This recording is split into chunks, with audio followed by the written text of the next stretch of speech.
lifestyle. Sports cards and we live now. Jeremy Lee in the building and every guest that you ever needed. Sports cards after hours keep the hobby heated.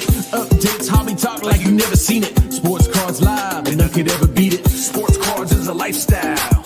Sports cards and we live now. Welcome to another episode of Sports Cards Live with your host, Jeremy Lee. All right, what is up, everybody, and welcome to episode number 274 of Sports Cards Live. It is Saturday night, July the 5th, 2025. My name is Jeremy Lee. Tomorrow night on the channel, Fanatics weekly auction-ending watch party covering all sports. Join me here tomorrow night. You can now find the audio tracks from most of the Sports Cards Live auction shows on their very own tiny little new podcast called Sports Cards Live Auction Nights on Apple and Spotify. Subscribe for free.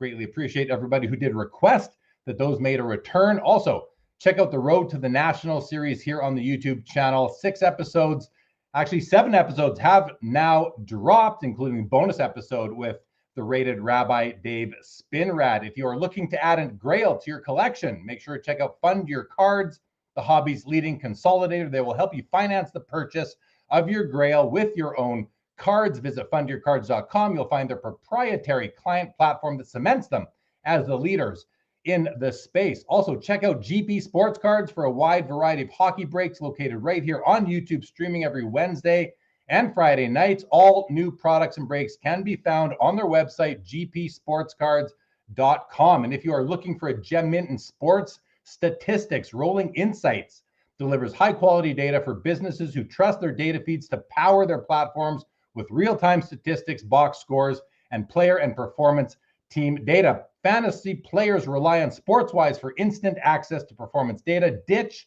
those messy spreadsheets. Turn raw stats into real advantage. Visit rolling-insights.com. Ben Hostler from Rolling Insights will be joining us on an episode later this month.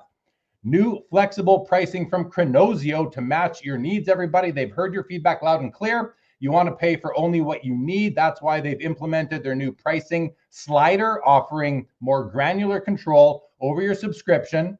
If previously available options didn't match your requirements, now is the perfect time to revisit. Plus, choose their new annual plan and get 2 months free when you pay for 10 months. You get 12. Elevate your collection and inventory management. Get started now at home.chronosio.com. And if you'd like to sell your cards on eBay but would like the professionals to handle it, then you'd like access to the Slab Sharks marketing and to some of my own promotion for your cards, reach out to me directly and I can be your Slab Sharks account representative. Hit me up on Instagram or send me an email, jeremy@slabsharks.com. Guys, this show is available on Spotify, Apple, or wherever you get your podcasts. Follow and subscribe for free, and please leave a rating or review on your podcast platform. And as always, thank you to all of our loyal viewers and podcast listeners for your ongoing support. If you have not yet subscribed to this YouTube channel or podcast, please take a moment and do so. And as always, your comments and your questions are in play. Let's bring out the man from California, Mr. Santa Cruz himself, Joe Poirot. What is up, buddy? Welcome back. Hey, we missed you last week. Welcome back. Well, thanks, Jay Lee. Good to see you. Good to be here on a Saturday night, and let's talk some sports cards. No doubt. Well, we got a few things. We got some stuff going on tonight. We're going to bring on, in about 10 minutes, we're going to bring on Mike Junk Wax Hero. I think he's coming on for the first time, which is great to have Mike join us here on the show. We have Alyx Efron from Collectors MD joining us a little bit later. We have Chris HOJ joining us as always, and Josh Adams is going to make a surprise appearance. Well, not surprised anymore, towards the end. Now, as I mentioned at the outset, episode 7 of the Road to the National series in partnership with the National Sports Collectors Convention here on the Sports Cards Live YouTube channel went live the other day. I had a chance to sit down with Rabbi Dave Spinrad, and it's an interesting episode of the Road to the National, Joe, because Dave, Rated Rabbi, is not coming to the National. So we talked about what's it like to not be coming to the National when you would really like to be there. And he had some great perspectives, really for people who might not be able to make it. You yourself, Joe, you're not going to make it to the National this year, hopefully next year, but you listened. What did you think? And are you having FOMO for the National? Yeah, I mean, I'm sure it's going to develop even more strongly as we start to kind of get closer to the date. But yeah, I did listen. Dave's such a great guest, and you did a great job sort of, helping him to unpack some of his own feelings and previous experiences, and how he can still enjoy the show from afar, which is what I plan to do. But yes, definitely checking the FOMO box.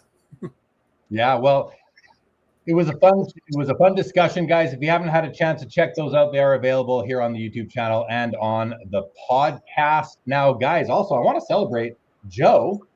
Joe was on Midlife Cards with Greg, not once, guys, but twice. They were having such a good conversation that Greg had to divide it up into 2 episodes. I listened to both. I watched both, actually, Joe, and you and Dylan both did a great job. I love the chemistry that you and Dylan have, and Greg did a great job of sort of moderating the discussion. How did you enjoy that experience?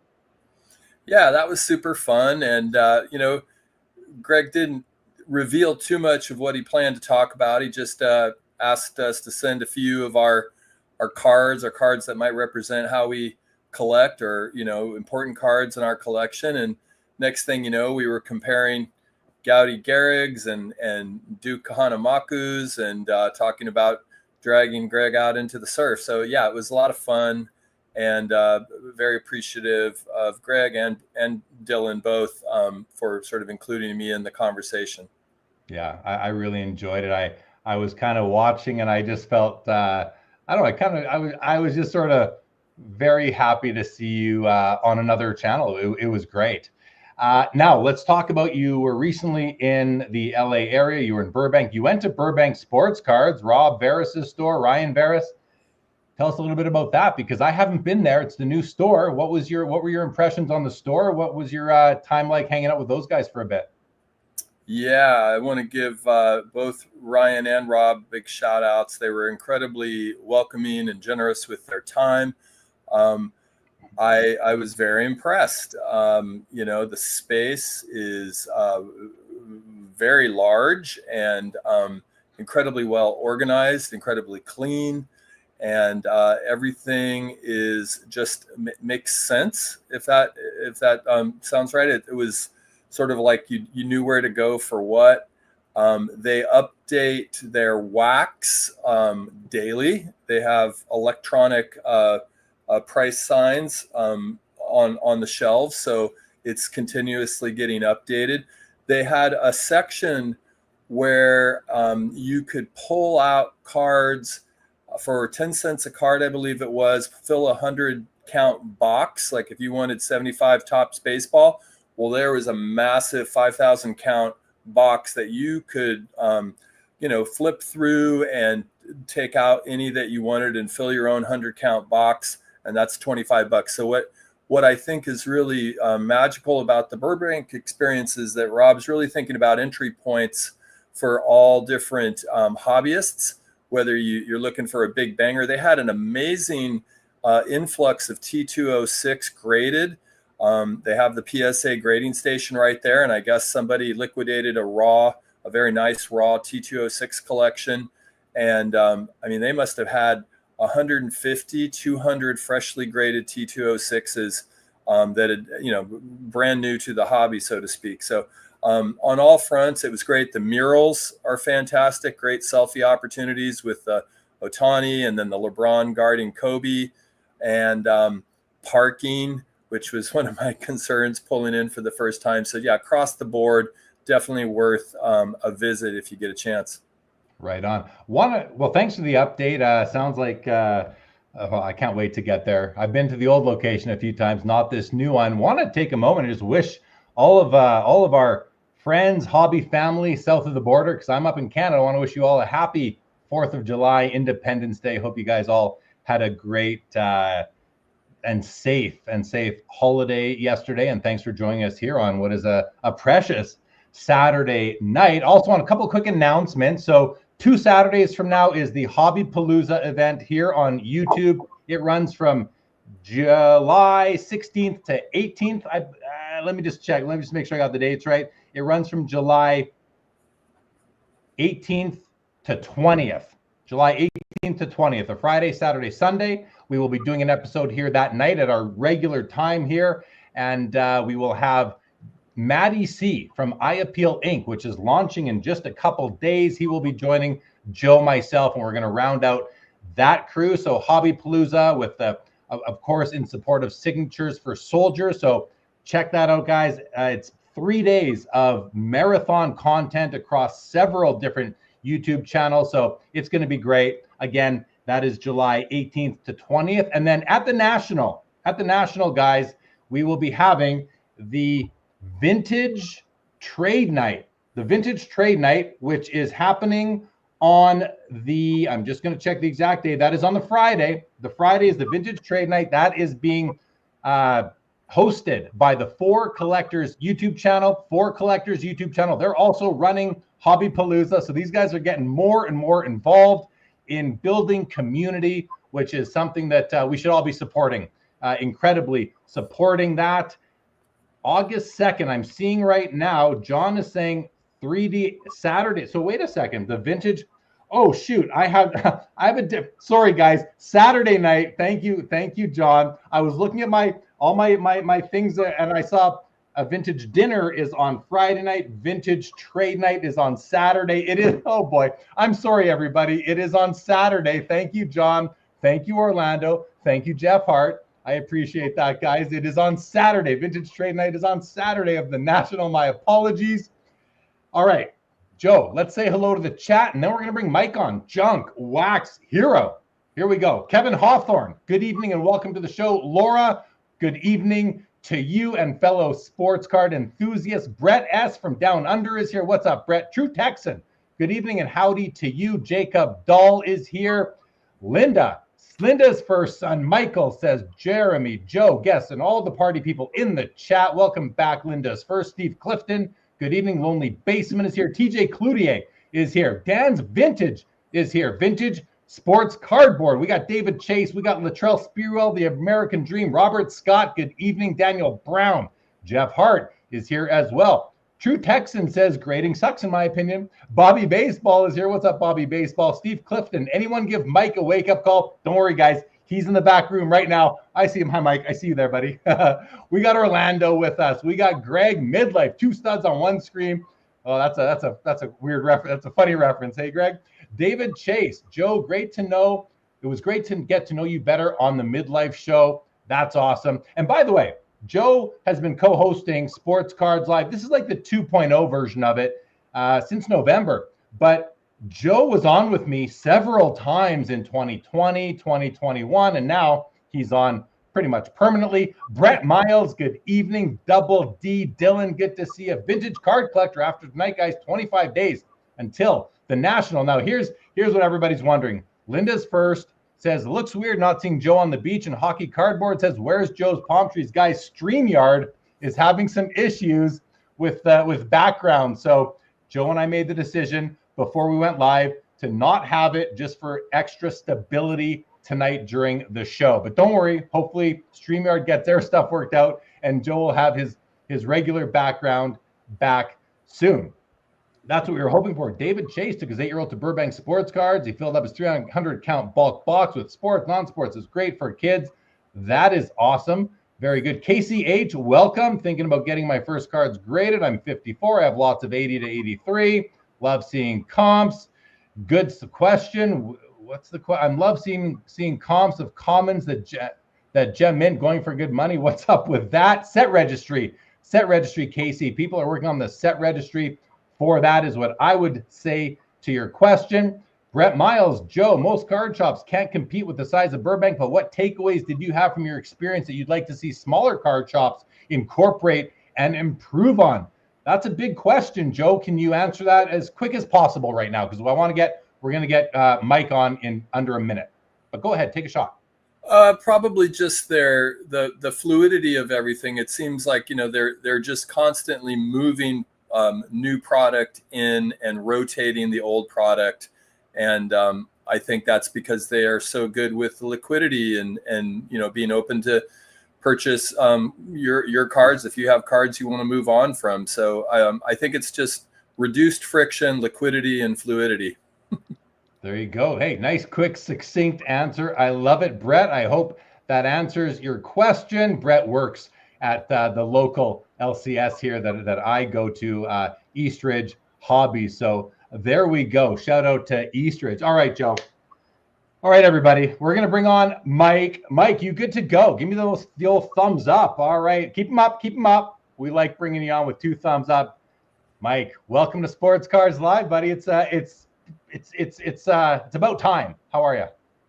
Yeah, doing well. Can you hear me okay? We got you. Perfect. All right. So I'm normally on should be my superior computer, and I've been having some tech problems with it.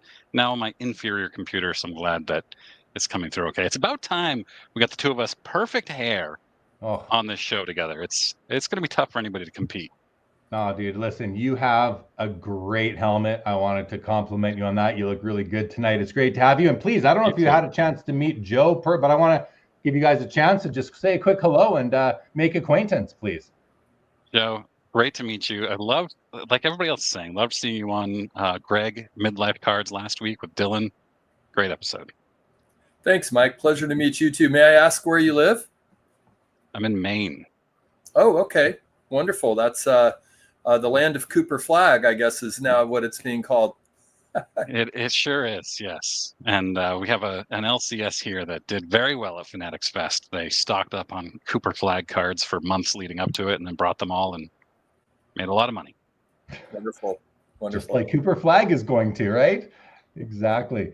Well, Mike, listen, before we get into some topics here, for anyone, listen, you've got a great channel on YouTube, Junk Wax Hero. Is it the Junk Wax Hero? That's your Instagram. I was having trouble finding your Instagram. I'm like, but it's the.junk.wax.hero on Instagram.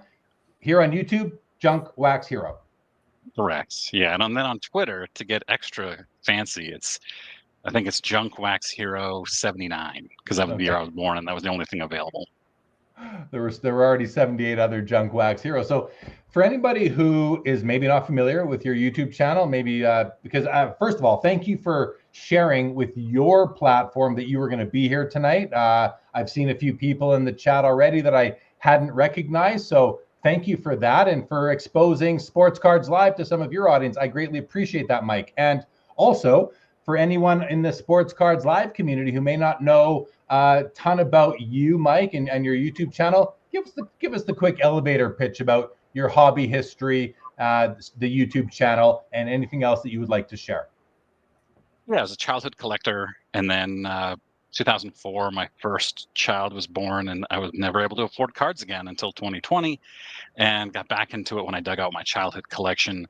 And pretty quickly, 4 years ago this week, started up my channel. I had no idea what I was going to do. I just knew I wanted to talk about cards, and that's what I do.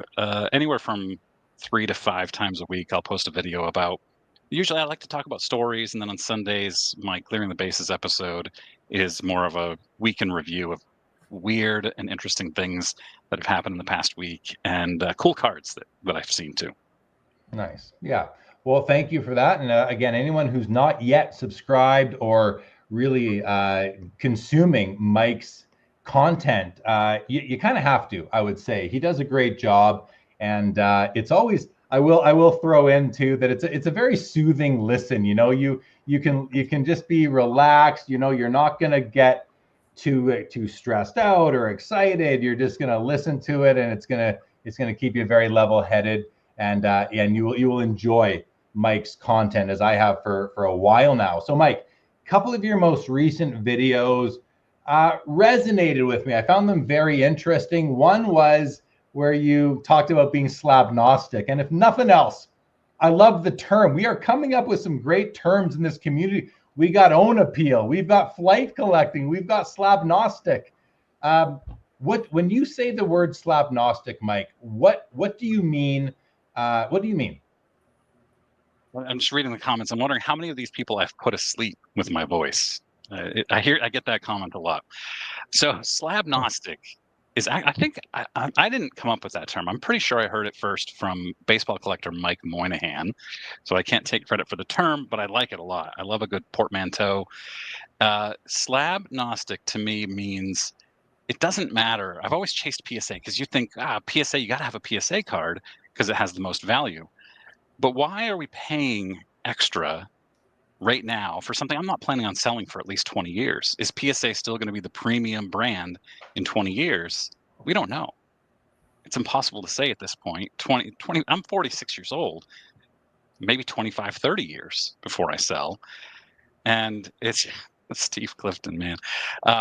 It's PSA. I have a lot of problems with PSA, and I don't think we need to get into them right now, but I just decided a couple of months ago that I just didn't want to give them any more of my money. And that has been difficult because if I see a card that I want to grade and sell, which I don't do often, but occasionally, the best way to do that is with PSA. But I'm just not doing that. Yeah. Listen, what you just said there, a lot of that resonated with me. I get a lot of people regularly sending me DMs saying, I got this card. What should I do with it? Should I send it in for grade? Should I send it to PSA? Should I leave it as is? And I always say, if you're okay holding the card raw, unless you want, like, I'm okay with people wanting their cards graded because that's how everything else is and that's how they enjoy them. Then fine, give them your money. But if you don't need that, then wait until you're going to sell it. Because like you said, 20 years from now, we don't know for sure. I mean, I think we think PSA will still be the monster in the room, but we don't know for sure. So why don't you just wait? What the other thing, Mike and Joe, for this is you're going to pay them based on what your card is worth. So when you go to sell it, if it comes down in value, they're not going to refund you that upcharge. So you may be better off waiting. Is that something, Mike, that you've thought about? No, not so much. Another thing, though, that I wanted to touch on is I'm an autograph collector. Hall of Fame rookie autographs are my jam. And CGC signed with JSA, or they partnered with JSA a couple of years ago, maybe a year and a half ago. And we're starting to see the gap close a little bit. It's not really that close yet, but the gap is closing in values. I was just researching it this morning, just looking at like 1989 Ken Griffey Jr. cards that are autographed in PSA versus CGC. And there's still a pretty big gap there, to be honest, but it's less than it was a year ago. I was looking at Wade Boggs rookie cards, Ryan Sandberg rookie cards, the pretty common ones that are easy to find a lot of comps on.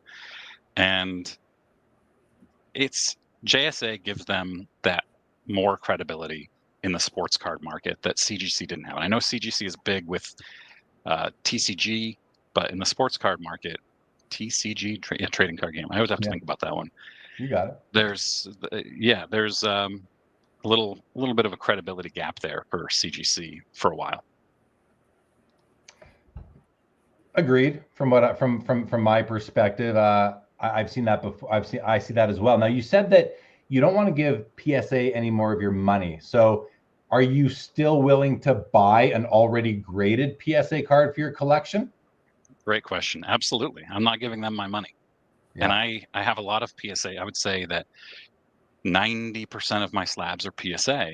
And I love the uniformity of it, but I'm starting to shift away from that mentality where I don't need to have my slabs all look the same, because I can get a card that's $200 in a PSA slab for $140 in a CGC slab, or $170 in an SGC slab.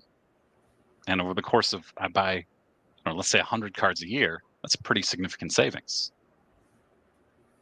How about you, Joe? Are you still submitting to PSA? Are you willing to, do you feel the same way that Mike does about grading right now? It's been very infrequent that I've actually submitted cards to PSA, and that's more, I think, just my own weirdness around how they do submissions and needing to be part of the club. I've gone through a few submitters, in different moments for a few cards, but I definitely have a lot of PSA. I'm probably more, I don't know if this, in the spirit of, religious questioning, maybe, polytheistic in my slab appreciation, because I I think different slabs have different uses and different moments and different aesthetics that work better and worse for different cards. I do fancy the BGS slabs for, big old honking patches, especially back in the day. PSA has advanced their slab now. I do like SGC for most vintage, but not all vintage. PSA is a great holder, usually for a premium ultra modern card. I like how it presents. I have global GAI. I still have SCD for some of my star cards. Those are super cool. And I've got tag slabs too. I've got some beautiful tag slabs with some PC cards and some CGC. So I embrace all of them. But not necessarily in an equal way, because I think they all bring strengths, and they also all, I think, have some weaknesses. So it sounds like you're slabnostic. I guess I maybe it's just the way you're looking at it. Like I'll worship all of them in the right moment. For anybody who wanted to know, I want to thank Lapper, who gives us the definition of polytheistic as relating to or characterized by belief in or worship of more than one God. Thank you, Lapper. That was very, very timely. Now, so you both are okay with a mix of slabs. For me, I like my card, especially my vintage. I like it in PSA. I don't like having the odd SGC slab, which I do because, like you, Mike, I'm not willing to pay to cross over to PSA and give them money when the card doesn't change, just the plastic around it does. So I don't want to really give them any of my money to just change the holder. And so I live with a couple of the, non-uniform slabs in my collection. The SGC slab, here's why I don't like it. It's bigger than the standard size, say PSA or BGS slab. And I'm not a big fan of the tux. That's just me, guys. I'm not insulting anyone's cards or collections out there. I'm not a big fan of the tux. So I try to avoid them, but sometimes I can't because the card is just so darn nice. Like my 51 Bowman Pee Wee Reese. I had to buy it because it was the perfect card. It just happened to be in an SGC slab. So I'm happy to continue to have that. But Mike, how do you feel about like the I know I'm not alone in wanting uniformity in my collection. I want the slabs to stack nicely. How do you feel about that, or you just don't care? I do care, and I'm trying to care less because I'm about to move into an office in my home, a bedroom that's freeing up, and I want to display my cards more. I'm only right now in the corner of my basement. I have this one tiny little area, mismatched painting, but in this hobby room or office, it is going to be have a lot of cards displayed on the walls, and ideally they would all be uniform. That's just not possible. And I saw a great comment that said to be slabnostic is to be card first, and I think that is the perfect way of saying it. Yes, Texas Rangers PC, thank you. When you find the card that looks right, I don't want a PSA 2. No, sorry, I don't want a PSA 4 when I can get it in a SGC 2.5 and have it look better. Why would I pay the premium and have a better looking card in an SGC 2.5? And I was looking for a Ernie Banks rookie card last year, and I was looking at them in PSA slabs, and I had a budget. And then my buddy Tony, TJ is online, you might be familiar with him, said, hey, I've got this SGC 2.5, and I saved like, I don't know, $400 under what I had planned on paying because it looked better than all the other ones. Mike, do you have like a grade standard? Like if you're going to add a card to your collection, do you say to yourself, it's got to be a 4 at least, or do you lead by eye appeal? Eye appeal, actually, I want low grade, high eye appeal cards. So I want a 1.5.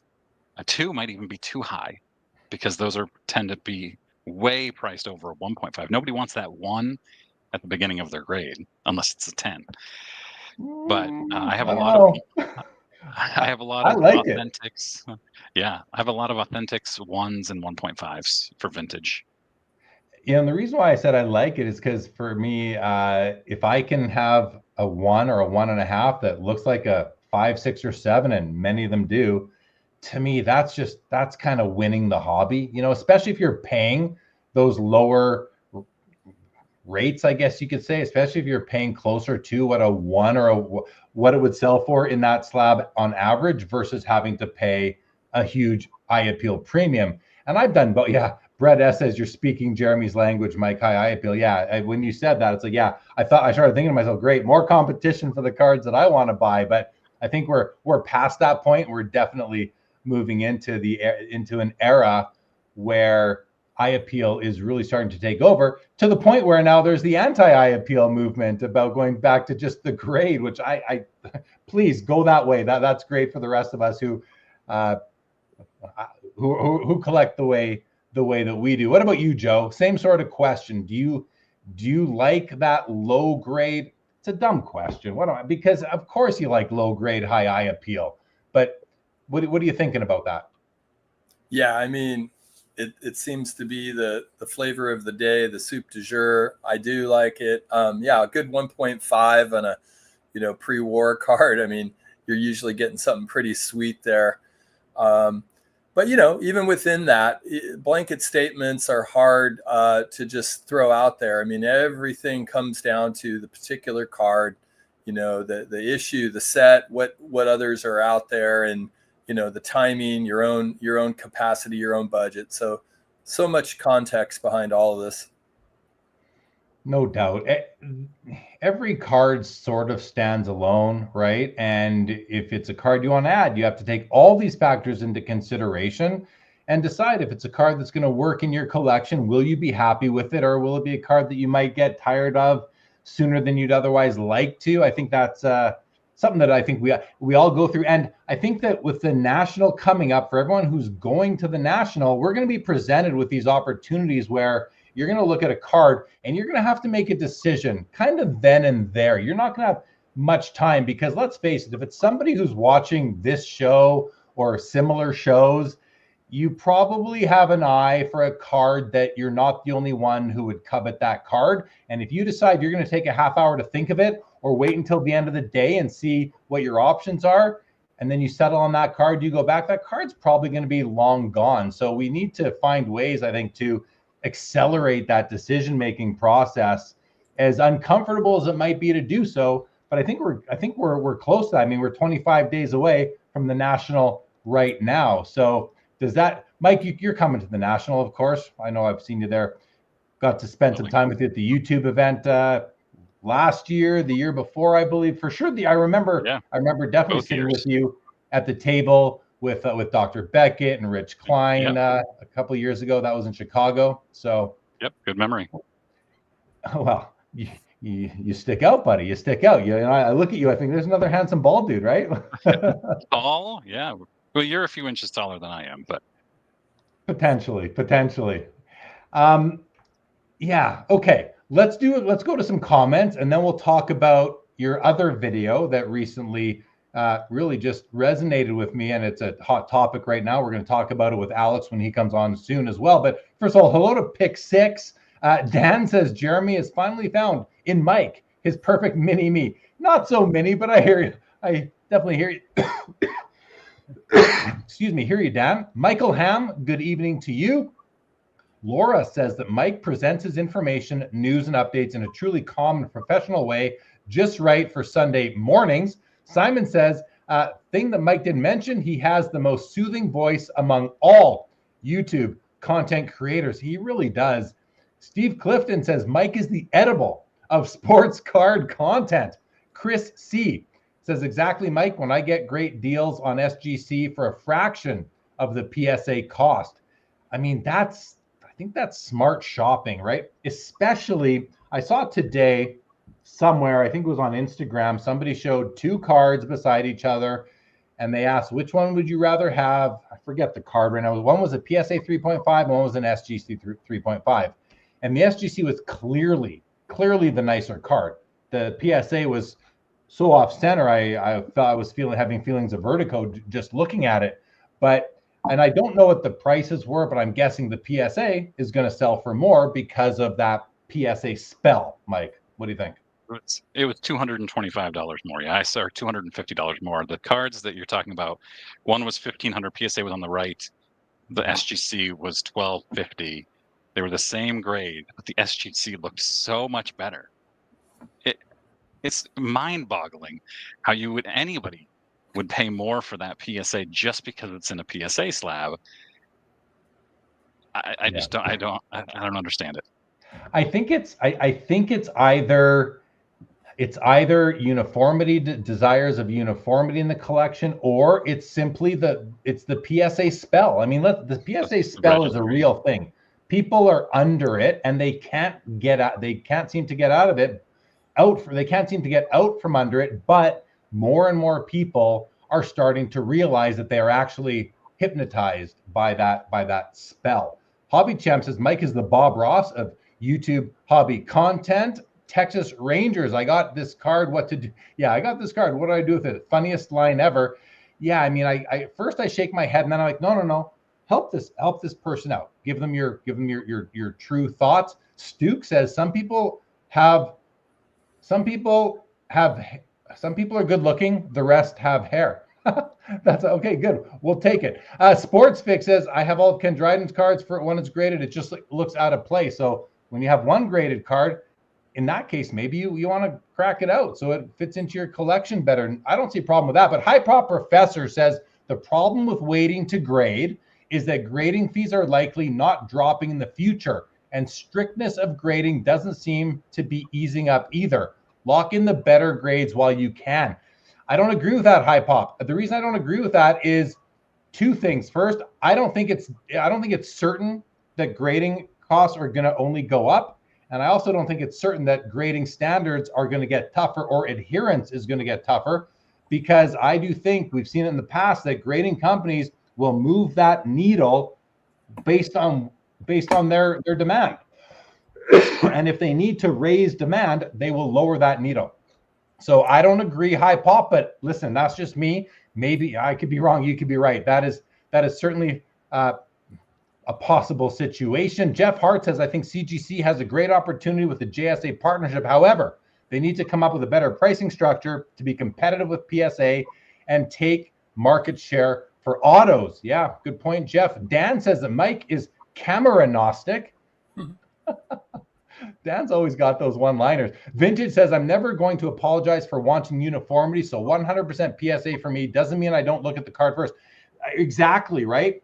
Just because you want PSA only in your collection doesn't mean that you're going to buy any PSA slab. It means that you're going to wait for the right copy, and I completely understand that. Now, here's a question for you, Mike, from Ben Burrows from Collect. He says,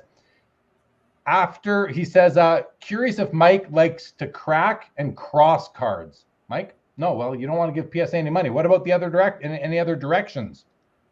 I'm not into crack at all. I would not crack a slab. I've done it a couple of times. I don't like it. But no, once I have a card, I'm not interested in crossing it over to another. Now, I have crossed one card. It was, well, a couple of them. One was a PSA autograph card, Steve Carlton rookie card, that had the trading card label, which I really can't stand, and I had them change it to dual grading.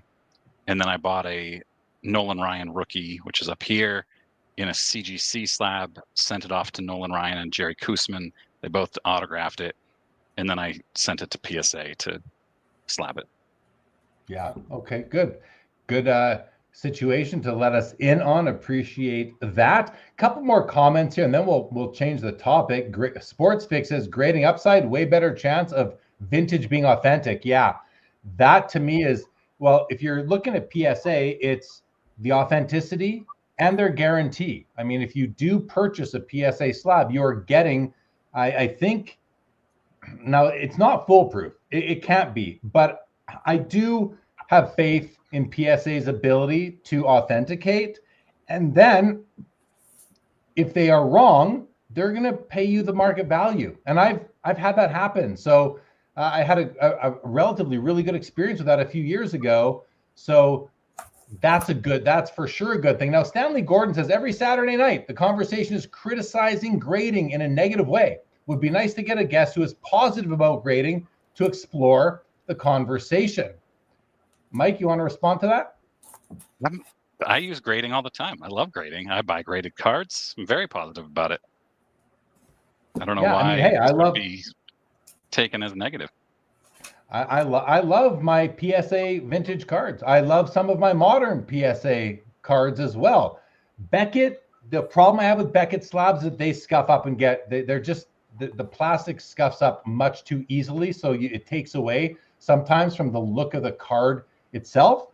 So there's that problem for me when it comes to Beckett. But otherwise, yeah, I love looking at one of my cards in a PSA slab, and here we have a 61 Topps Yogi Berra, just an absolute beauty. Looks great in the slab.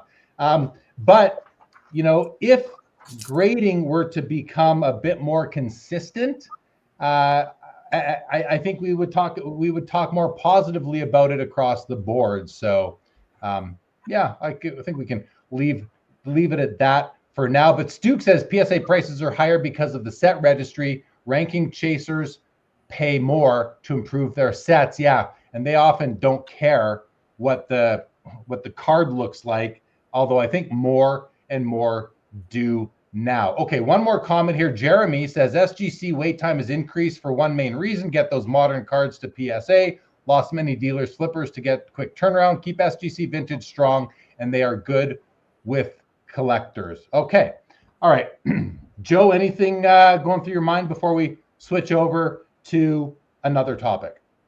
I just wanted to show a couple of my old slabs. There's a GAI Dominique Starr and an SCD Clyde the Glide Drexler, which I did break out my Jordans in the SCD just because the financial incentive was too much and graded those with PSA. But yeah, I'm not going to say I love grading, but polytheistic, that's like some degree of worship. And out here in the ocean environment, boy, you really do need a little extra protection from the marine layer is always my big concern. Yeah, no, it's always cool to see those. I wonder if those will become like collectible one day, just because they are hobby history, being these defunct grading companies now. Texas Rangers PC says, oh, Joe is showing his age with those old slabs for sure. Good evening, Kinger. Welcome to the show. Good to see you. Okay, Mike, we're at the point now where we're about to bring Alyx on from Collectors MD. Before we do, Alyx, give us a couple more minutes. Before we do, Mike, I just want to kind of give the preamble. You also put out a video recently called 11 Ways That We All Gamble in the Hobby. And I thought it was at first, as I saw the title, I'm like, 11 ways. Like, okay, okay, where's he getting these other 5 from? And then I watched the video and I was like, okay, yeah, these are ways that we all, or most people, are engaging in at least a handful of these. What inspired that video, Mike? And after you thought about it, what was your own biggest takeaway? So first of all, let's start with the most obvious, which is opening wax is an insane gamble. But then somebody in my comments said one time that TTM, through the mail autographs, are a gamble. And I thought, that's interesting. And that got me thinking about all the different ways that we actually gamble. And some of them are very, very low risk. Like you can reduce your risk pretty significantly in TTM autographs through a lot of research and sending cheap cards. But you can't reduce your risk when you're buying a blaster box at Target or Walmart. You are just playing with fire there.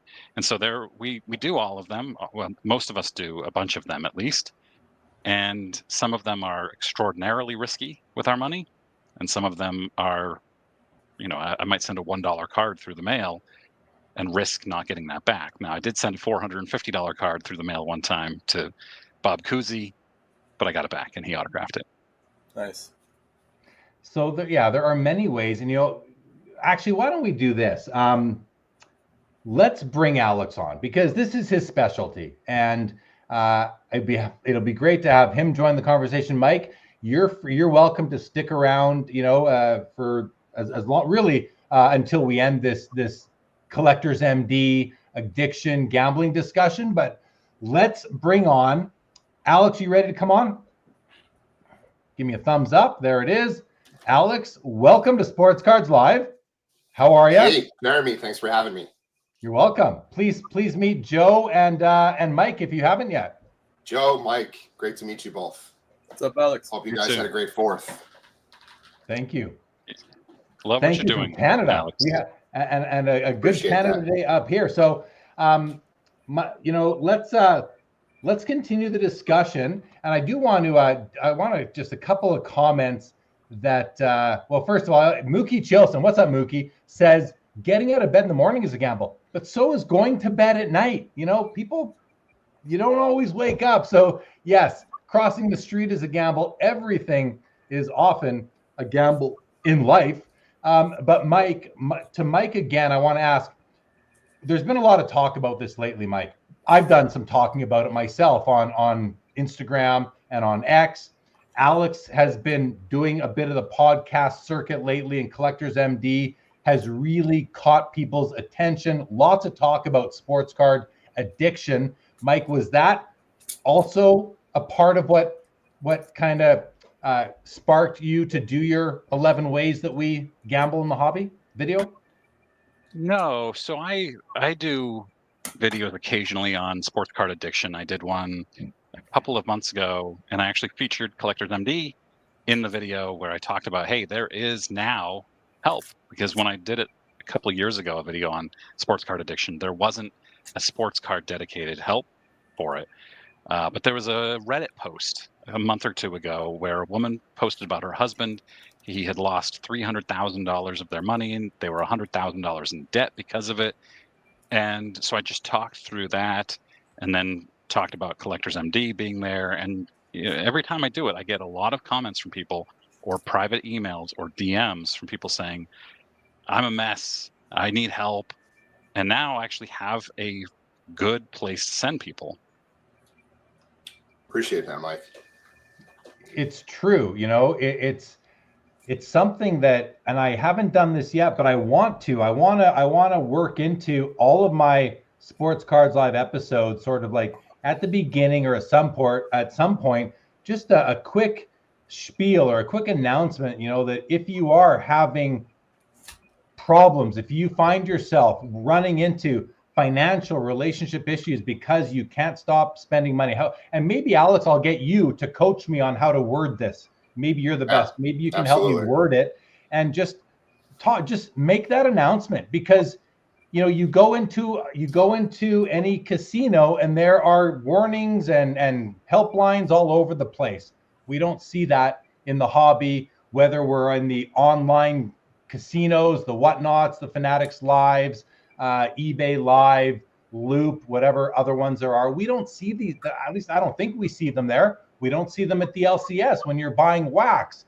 And I don't want to say perhaps we should, because we're not regulated. I think a lot of people think we should. And I mean, it would be nice if we had that, but we're not there yet. Mike, what do you think of that? Do you think that we should be there? Do you think that the hobby has grown, that with the price of wax now, that we should be there? Probably. I hate to think about regulation coming into the hobby, but I also don't know that it would impact me in any way. But the hobby has gotten so big, and there's really, the hobby is this huge umbrella or tent, and there are some portions of the hobby that probably should be regulated. Anybody can get on Fanatics and sell. You've got 10-year-old kids selling, and there's nothing that's controlling what they're doing, or if they are scamming anybody, you don't know. It's difficult out there for a new consumer. And I always get comments, well, new consumers should do the research first. But shouldn't we make it easy for them to understand what they're getting themselves into? Yeah, I mean, you put on a movie, and you're going to see the explicit language, sexual, drug references. You get that before the movie starts to protect people, to protect youth. Why don't we have that whenever a break starts online, or before they start, or when you go to check out for your spot, you might lose all your money, whatever it might be. Alyx, let's go to you. What do you think of this? And bring us up to speed on your thoughts on these 2 points we've talked about so far. Yeah, Jeremy, first of all, thank you so much for giving Collectors MD this platform and this stage. I do not accept the thank you. This is my duty. It's all of our duty. So I appreciate it. I appreciate it, Alyx, but please don't thank me. You guys hit the nail on the head. I mean, we're talking about just very, very honest and high level awareness. That's all it is. It's you talked about, creating some sort of general messaging before you go live or right before you jump into the topic of discussions. That's all we need. And we need it across the board. We need to see it on the platforms. We need to see it on social media. Just a layer of support, a layer of awareness. If you or somebody who has a problem, which we're seeing more and more of in this hobby, there's a place for you. You do not have to feel alone. You don't have to feel a sense of isolation. Collectors MD is here to support you no matter what you're going through in your hobby, in your collecting journey. That's all it is. And, and we can get into it, but, a lot of the higher powers, the platforms, the breakers, the manufacturers, they have looked the other way for far too long. And as the hobby, as collecting continues to head in this direction that just shares so many synergies with gambling and gambling-like mechanics, I mean, it's just so glaring that change and reform needs to happen, and it needs to happen fast. Because like you said, Mike, I mean, we have 10-year-old kids that have access now, and there's no sense of education. There's no sense of accountability. Where are the parents? We need to look out for not just the hobby, but the people in the hobby, especially the next generation. So that's what we're doing with Collectors MD. And, again, I'm just really grateful that people are,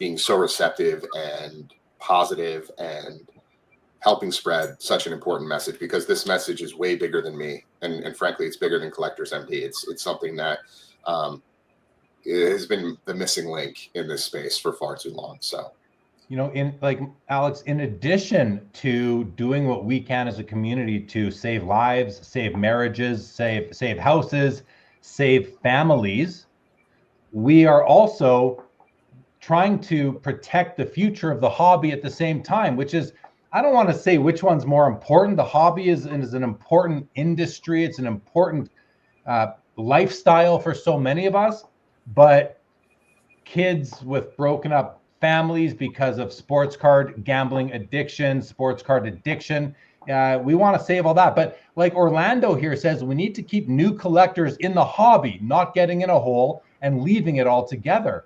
I think that's an important part of it. Mike, you did your video.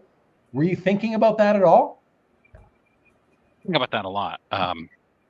When new people come into the hobby, first of all, it is already confusing enough, but they assume that they need to join in on breaks and they need to be buying expensive wax.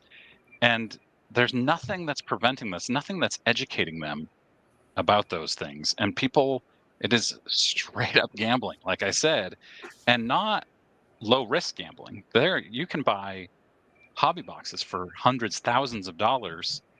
And it's gotten to the point, it's very easy to say, well, you're not opening wax for the value, which for some of us should be the case. But the prices have gotten so outrageous that you feel the need to get value back. Right. If you're opening a $500 box, which I've never done, by the way, you want to get a significant card or more in there. And if you don't, you just continue chasing and chasing and chasing, and eventually you end up in debt. A lot of people do. And that's very dangerous for a person, for a family, for a life. You mentioned a $500 box. Quick story about some of my personal firsthand experience going back to 2008. Upper Deck, the Cup had come out. I went to a local LCS, bought a tin, a box, a pack, whatever, for $600. Opened it, was extremely disappointed, felt like I just wasted $600. What did I do? I bought another one. I didn't leave the store. I bought another one, opened it, felt like I just flushed $600 down the toilet. Maybe I got $80 worth of value back, but nothing I wanted for my PC. So extra, even double bad. What did I do? Opened another one. I did it until I opened up all 6 boxes from the case, thinking eventually I'll get the case hit. Each box was a gamble. This was before Whatnot and Fanatics Live and the online breaking casinos with all the glitz and glamour and the high pressure sales tactics and all that. And I drove home literally feeling like I just blew through almost $5,000 or $4,000, whatever it was. And I was like depressed. I felt terrible. I felt embarrassed. I felt shame. I felt horrible. Now, let's go back to when I'm 12 years old. Here's another story. 12 years old, 1984 O-Pee-Chee hockey sticker albums. Remember the albums you used to collect in the 80s if you're old enough to remember? I'm down to needing my very last sticker to complete the whole set so that I could go to school the next day and show all my friends I completed the album. Like, that was the goal. Every week, I'd get $2 a week allowance. I would go to the corner drugstore and I would, drugstore, they sold, I don't know if you have drugstores down in the US or not, but anyway, went to the corner store and I would buy 8 packs of these stickers for $2. And I remember sitting there, I couldn't even get home first. I would open them at the cash register, at the counter, hoping to get that Ken Morrow. He won 4 cups with the Islanders, hoping to get the Ken Morrow, a common sticker, to put in my book. And I'd spend my whole $2 allowance. And I'd walk home feeling like I just wasted my allowance, and I waited all week, did my chores to get, and I didn't get it. I didn't care if there was a Gretzky in there or another great player. I wanted that one card. And I walked home every week. I never got it from opening packs. Probably did this for a month and a half, 6 weeks in a row, something like that. It's a long time ago, but every week I would walk home feeling like I just wasted my $2 a week allowance. Then, 2008, I'm doing it for $600 a pack instead of 25 cents. So, there's been gambling in the hobby going, even when you didn't care about hits, you wanted to get that last card for your set. And I would gamble every week to get it. What I ended up doing, went to school one day and I had all my traders, a stack of them. One kid was willing to take the Ken Morrow and peel it out of his album, give it to me so I could stick it in mine. And I gave him all my traders for the one card. That's what I had to end up doing. But I spent weeks and weeks, $2 a week after $2 a week getting them. So a couple of stories there for myself. Alyx, you are hosting you're having these meetings with the members of, I'm calling them members of Collectors MD. Are you hearing stories like this week after week? And maybe you have one or two you'd like that you can share with us, of course, without violating anybody's privacy. Yeah, these stories we're seeing so much going on. I mean, across the board. These weekly support meetings are intended to offer a space where collectors can talk openly about the emotional, financial, and mental weight that can come with hobby and with collecting. It's not necessarily therapy, but it's real support from people who get it. So we have created a community that has, again, just been incredibly supportive. And each week we meet. It's Wednesday night. That probably is going to shift. We're most likely going to pivot to a couple times a week to sort of accommodate different types of collectors and different types of addiction. But we are seeing stories. And I think the biggest issue is that people have been afraid. People have been scared to share their stories, either publicly or maybe even privately with their friends, with their loved ones, with their family members, with other hobbyists. And so, again, we are providing a sense of support and comfort so that people realize that they're not alone and isolated. And so the types of stories we're seeing, are frankly really, really scary. There's one individual who has gotten in so incredibly deep that, in order to sort of scratch that itch, he needs to spend upwards of $10,000, $20,000 a night on Whatnot.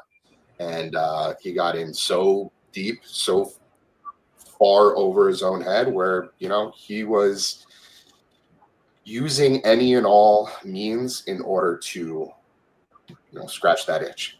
And that, meant whether, didn't matter if it was, his own credit card, wife's credit card, his company credit card. And he got to a point where, he was millions of dollars in the hole. And now he's, on the other side of that, just digging himself out, trying to find a sense of relief. And he's going through it, on a number of different levels, obviously with his family, from a legal standpoint, with his former employer. I mean, there's a lot of things going on. And again, there's so much of this happening behind closed doors that people don't realize, because again, most people keep these sort of things to themselves because, perhaps they're ashamed. They're ashamed to admit, maybe not just to other people, but to themselves, that they have a true problem, that they've fallen victim to compulsion. And so, that's one story. Other story, similar sort of vein, where one of the most well-known collectors in the hobby, and again, of course, we protect our members at all costs. Everything is completely safe and confidential. But this individual is very well known in the hobby. The three of you would most likely know who this person is. He reached out to me a couple months ago and was like, I can't believe I came across this, this support group. This is exactly what I needed. He was like, I look in the mirror and I'm disgusted with the amount of money that I've spent and that I throw to these breakers and these live streams, these live platforms. But there's a certain level of expectation, not just from those people that he spends money with, but the whole community, the hobby itself. People expect this guy to show up every night and put on a show, buy everything on the floor, join every break, buy all the, $5,000-$10,000 spots for the WNBA rookie royalty product that just came out. I mean, we're seeing this so much more and more. And we just, again, we need to be there for one another. We need to look out for one another. And, there just needs to be a space where people can come to lean on when they're really in the thick of it. Yeah.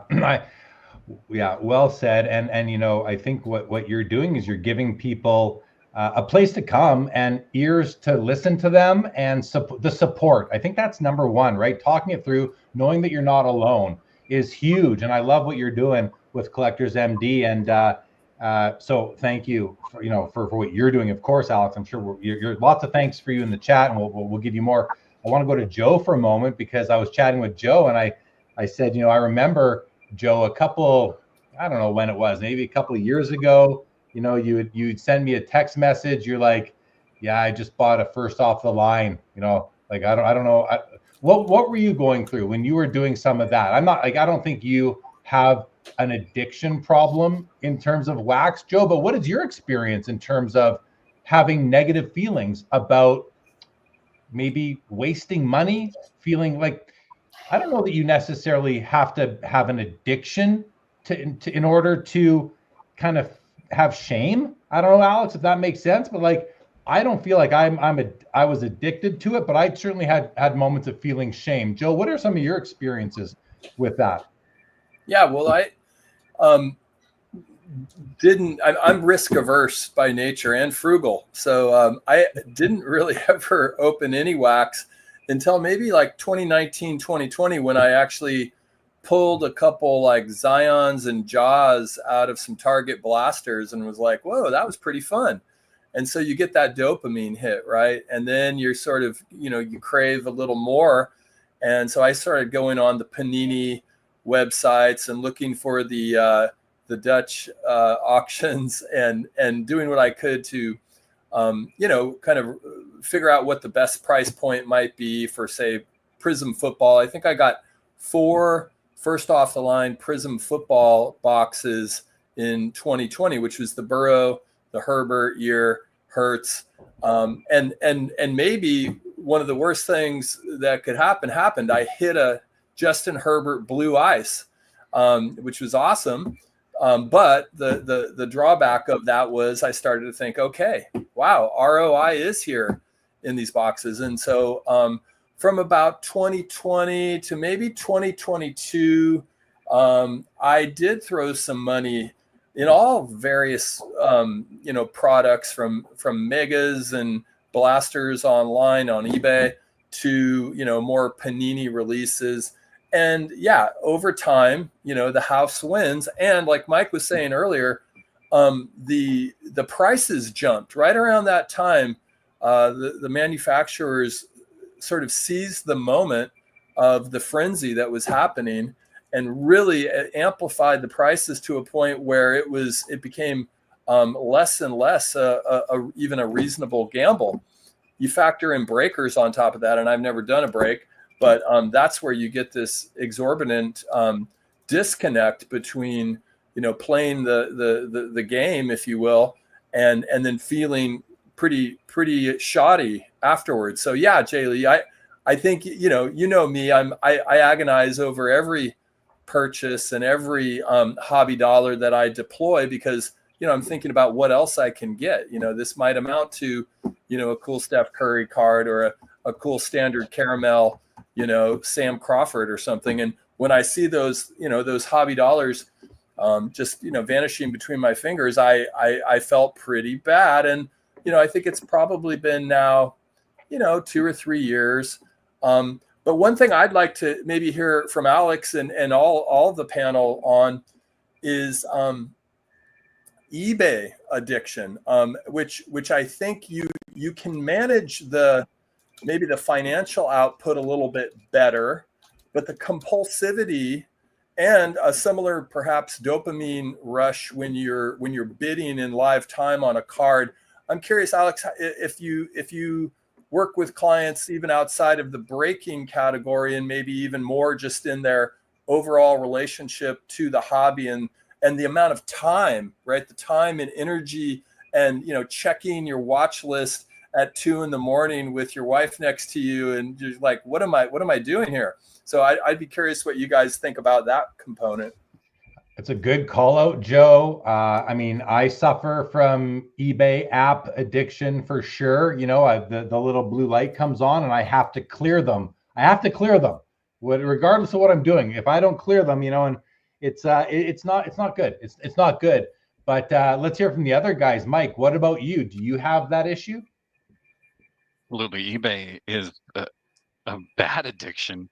I had to move to a point a couple of years ago where I would not bid on anything on eBay unless I was doing a snipe bid through Gixxon at the end, because what would happen was I would get fixated on winning the item, and I would end up just continuing to bid at the very end and would way overspend because I had to win it.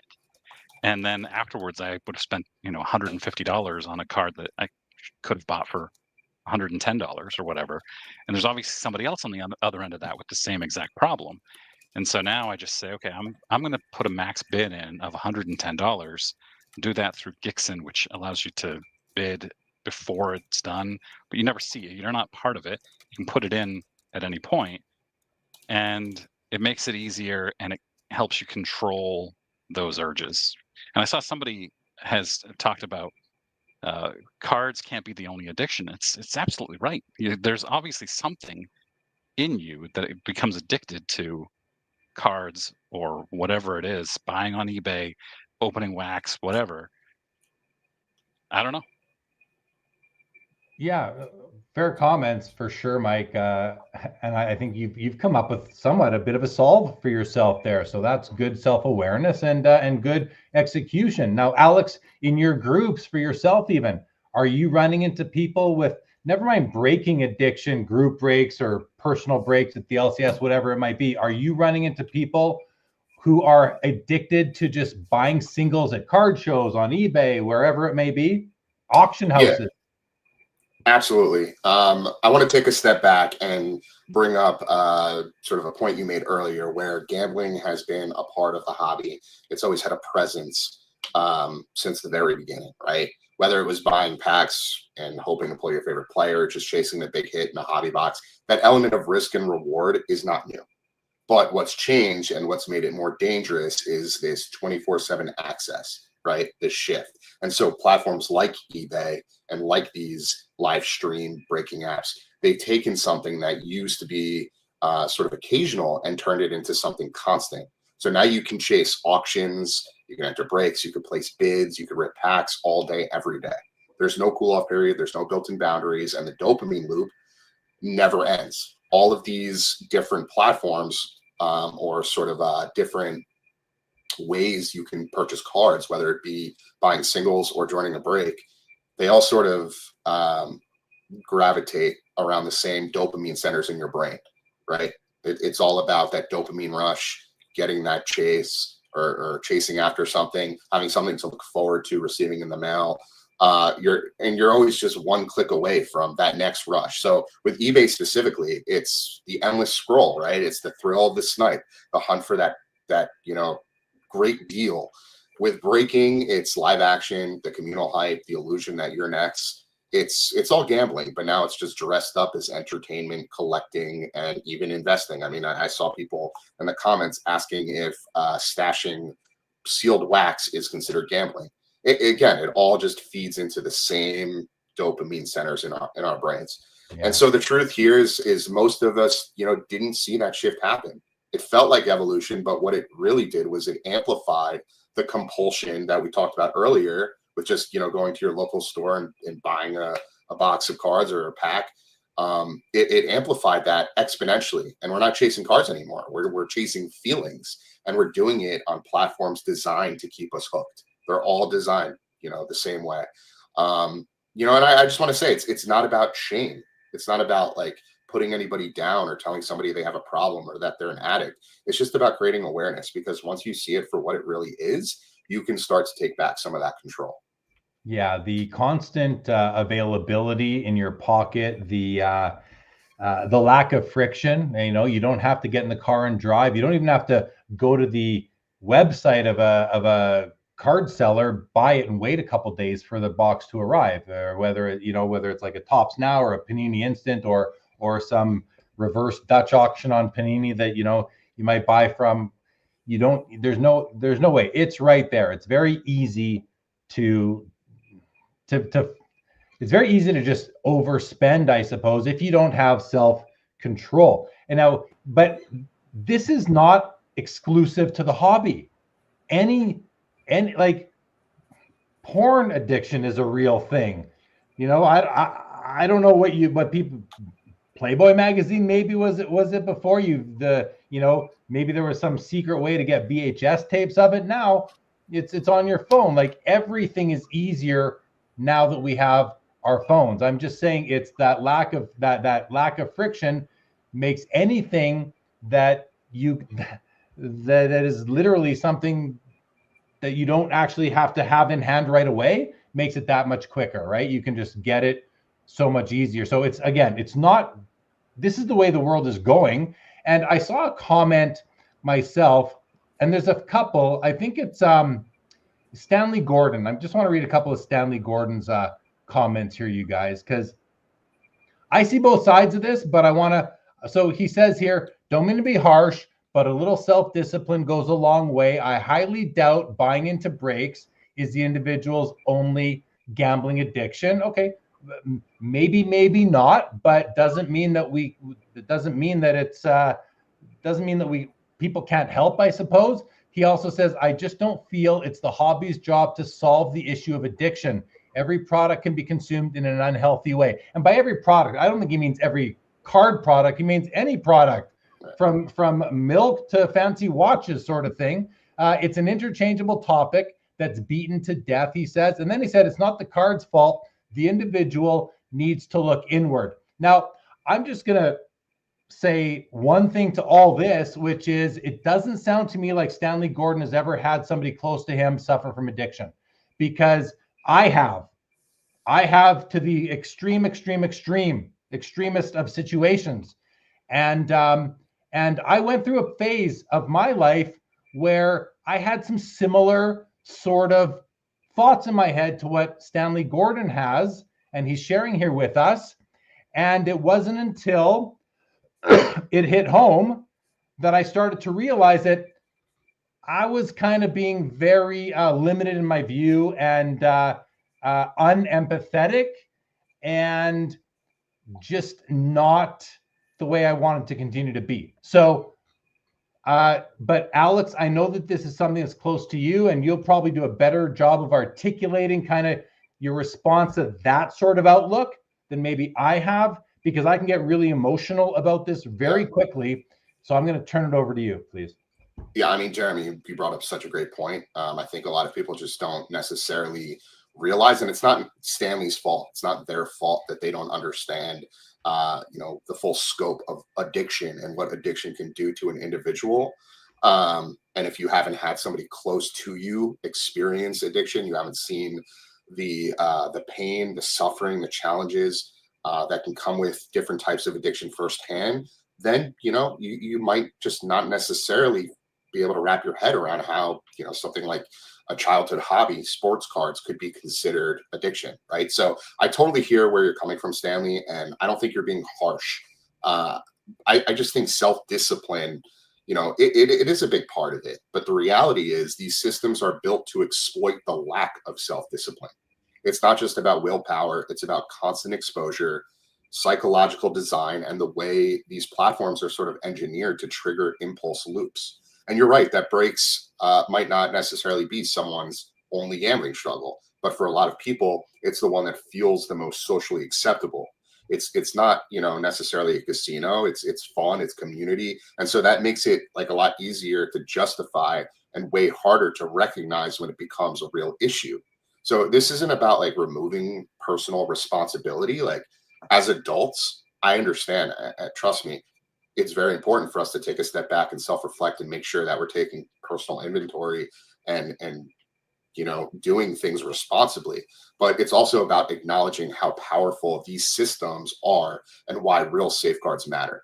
And again, especially for the kids, especially for the next generation of individuals who just don't necessarily have the tools and resources, or perhaps, aren't properly educated on this sort of stuff. So again, it's adding a layer of support, it's adding a layer of education, and providing tools and resources to protect, the people in this community. And those who might not have that level of self-discipline to pull away before it's too late for whatever reason. Mike, anything you would like to kind of say before you hop off? I know you got to go. I know it's late for you and you got big videos to put out tomorrow.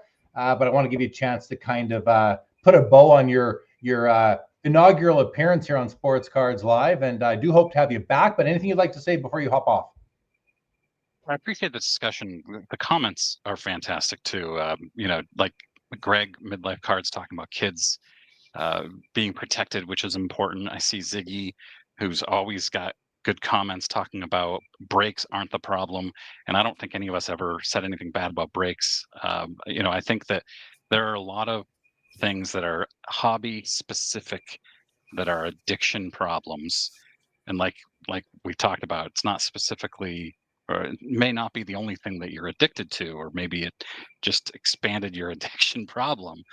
But yeah, there's just a lot of things that go into this issue, and I don't think we can cover it in the half hour that we've had.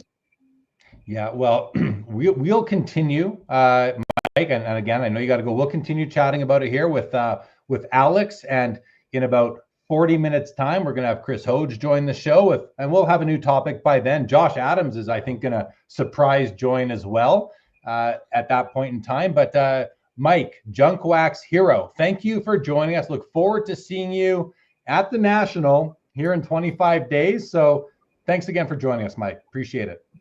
Thanks for having me. See you guys. Thanks, Mike. Thanks, Mike. All right, so let's keep on talking, Alyx, and maybe I'll take a moment now at this guest, well, as Mike has left, to read some comments from the chat that we haven't quite talked about yet. I gotta just to add a little humor. Greg here says going to bed is a bigger gamble for Mrs. Midlife. Sports Fix says new wax is a double gamble. You hope to get the hot rookie, and you hope he has a Hall of Fame career, right? Which reminds me of the comment about, I think I have it marked to come, and you've raised it, Alyx, was is holding unopened wax a gamble? And right away I thought about the Zion rookie class, and people were stocking up on that, and then it didn't work out. I mean, I think that is certainly a gamble. Chris C says the most gambling seems to be breaking plus opening wax. I don't disagree with that. Dan's Vintage says Alyx is a true hobby hero. I think we're all on that page. Foul Ball, good evening. Welcome to the show. Fun Bobby says, pretty sure that if you buy a box of chocolates, you're going to get chocolates. Daniel Brown says, regulate breaking. Timepiece Esquire says, my name is Timepiece Esquire, and I have an addiction to beautiful Pavel Bure cards. Justin Bode, it's been a while, buddy. He's checking in. I had to get a new girlfriend. Last one dumped me finally. Miss you too, Justin. I'm glad you're here. Dan's Vintage says, be smart with your money. Don't trust games of chance. Never use debt to fund a hobby. All great advice if you can execute upon it, which not everybody can. Cardboard and Plastic says, unfortunately, it is hard for us to influence new people in the hobby to not gamble when the biggest influencers are pushing mystery packs and it is supported by the biggest companies. Yeah, the only thing I'll say about that is we got to, not that we got to try, but if you want to try, try. I mean, not everybody is on YouTube. Not every new collector is on YouTube, but that's also not something that we can count on. And Alyx, I'm going to ask you to take notes in your head to respond to a bunch of these after, okay? Yep. Dan Brown says, Jeremy, you should have a breaker on and legit challenge them on this issue. That's going to be a real difference maker. Yeah, I mean, I'm sure I've had breakers on here before, and I'd be happy to have a breaker on. I know Ziggy's a breaker now, and he's always in the chat, and he's passionate about it. Maybe Ziggy's the guy. We'll see. Hockey Cardboard says, should card packs have warnings on them like cigarette packs? Alyx, I want you to talk about that one after I'm done going through comments. Sports Fix, is stashing wax gambling? I think it can be. Dan's Vintage says, Jeremy, that is what the Goudy Gum Company did to kids in 1933 with a Nap Lajoie. Yeah, I mean, they did it in 1923. The Patterson Chocolate Company did it with the one guy whose name is escaping me right now. It's a big hockey grail that I don't give two poops about because he's not an important player, thankfully. Brett Miles says, great topic. Hobby social content can point an unrealistic portrait of what collecting is, especially for someone starting out and or with limited funds. Big hit after big hit creates a skewed view. High Pop Professor says casinos can regulate the payouts of their slot machines like 90% of the money that is put in. The value of cards is so volatile that no guarantee of value could ever be made as a regulation. It's a tough problem. I think that's such a smart comment, High Pop. Thank you for that one. Okay, Midlife Greg says, this is such an important topic. Talking about it is crucial. Ziggy, no. So many people not participating in breaking are so concerned about breaks. It's the Catholic Church analogy. How about participate or make your own breaks? I hear what you're saying, Ziggy. The only thing I'll say to that is that people, just because you're not participating doesn't mean you're not observing and seeing what is happening. It's not just the Catholic Church. It's also people going to sporting events and saying, you suck out there. Like, well, you're not playing. You suck worse than they do. Sancho says it's safe to open all the boxes as long as you don't sell the cards. If you don't sell them, you don't lose. I have so many issues with this comment, Sancho. I think that to me is something that you tell yourself, but just because you're not locking in a loss doesn't mean that you're not losing, especially if you don't like the cards. If they don't give you any satisfaction from owning them, I just don't agree with that one. Alyx, I can see you've got a lot of thoughts brewing. Keep them brewing. Keep them brewing. Justin Bode, Jay Lee, I also quit drinking 172 days sober. Love you, baby, Justin, and congrats. 172, buddy. Keep it going one day at a time. Dan's Vintage says auction house addiction is also a thing. Mookie Chilson says Joe is right. Your attention is a currency. eBay loves stealing my attention. Ziggy No says singles are the biggest gamble. You buy a card, you expect it to go up for no reason except market, no value add. Completely disagree with that, Ziggy. At least you know what you're buying, and you might have enough experience both in the hobby and in assessing players to really mitigate that risk. Whereas opening a box or opening a whole box or buying a spot in a break, you really may just get nothing for it, especially when you're buying a spot in a break. So I think singles, and I actually have like firsthand evidence, at least if you have, well, at least like, I've been calling myself a sharpshooter since I really stopped opening product 15 years ago because I found that all I was doing was losing money. Now I buy singles, and it's been financially extremely rewarding. So I just disagree. It can be, though, if all you're buying is the hottest rookie and they break an ankle. Fun Bobby says breakers are becoming filthy rich from gamblers with no self-control on a credit card. And Simon says there's a reason why the Breakers Pavilion at the National feels like a casino. And after going through all those, I've got 50 unread comments. So guys, I'm not going to get to them all, but I'm now going to turn it back over to Alyx. I hope you've been taking notes, Alyx. There's a lot there. I want you to, Joe, keep eating that popcorn because Alyx is going to go off for a bit here, I think. Yeah. I'm not going to, well, I am going to answer some of these questions specifically, but I'm going to kind of generalize a lot of this. So first and foremost, this is a layered issue, and all of this deserves real conversation. So I'm going to start by saying gambling has always been a part of the hobby in some form. We were just talking about that. That's something that Jeremy has touched on several times, and I couldn't agree more. That thrill of the unknown, the chase for a rare pull, that's been there since the beginning. But what's changed is the access. Again, with these platforms, everything has just turned into 24/7 exposure. You're no longer grabbing a pack at your local store, once in a while. You're ripping at 2 a.m. on a Tuesday, bidding, on auctions, subconsciously, not even realizing that your thumb is hitting the bid button. You're joining breaks while half listening, in a meeting at work. Like, the hobby went from casual to constant, and that's when the line sort of started to blur, right? So with that, when it comes to sealed wax or breaks, there's a big difference. Stashing sealed product may not necessarily feel like gambling, but the intent often mirrors it, right? You're holding it, you're investing in something, and you're hoping that it spikes in value at some point. So you're keeping it sealed to avoid the guilt of ripping it all in one go. Perhaps it's like some sort of delayed gratification, and you have some self-control that you didn't just rip it open, but it's still sort of tied to that same dopamine loop. And the ultimate goal, right, is to win, is to profit on that. So that hope for value and that underlying sort of impulse is gambling. Breaks specifically, and again, I mentioned there are layers to this. Breaks specifically are gambling in plain sight.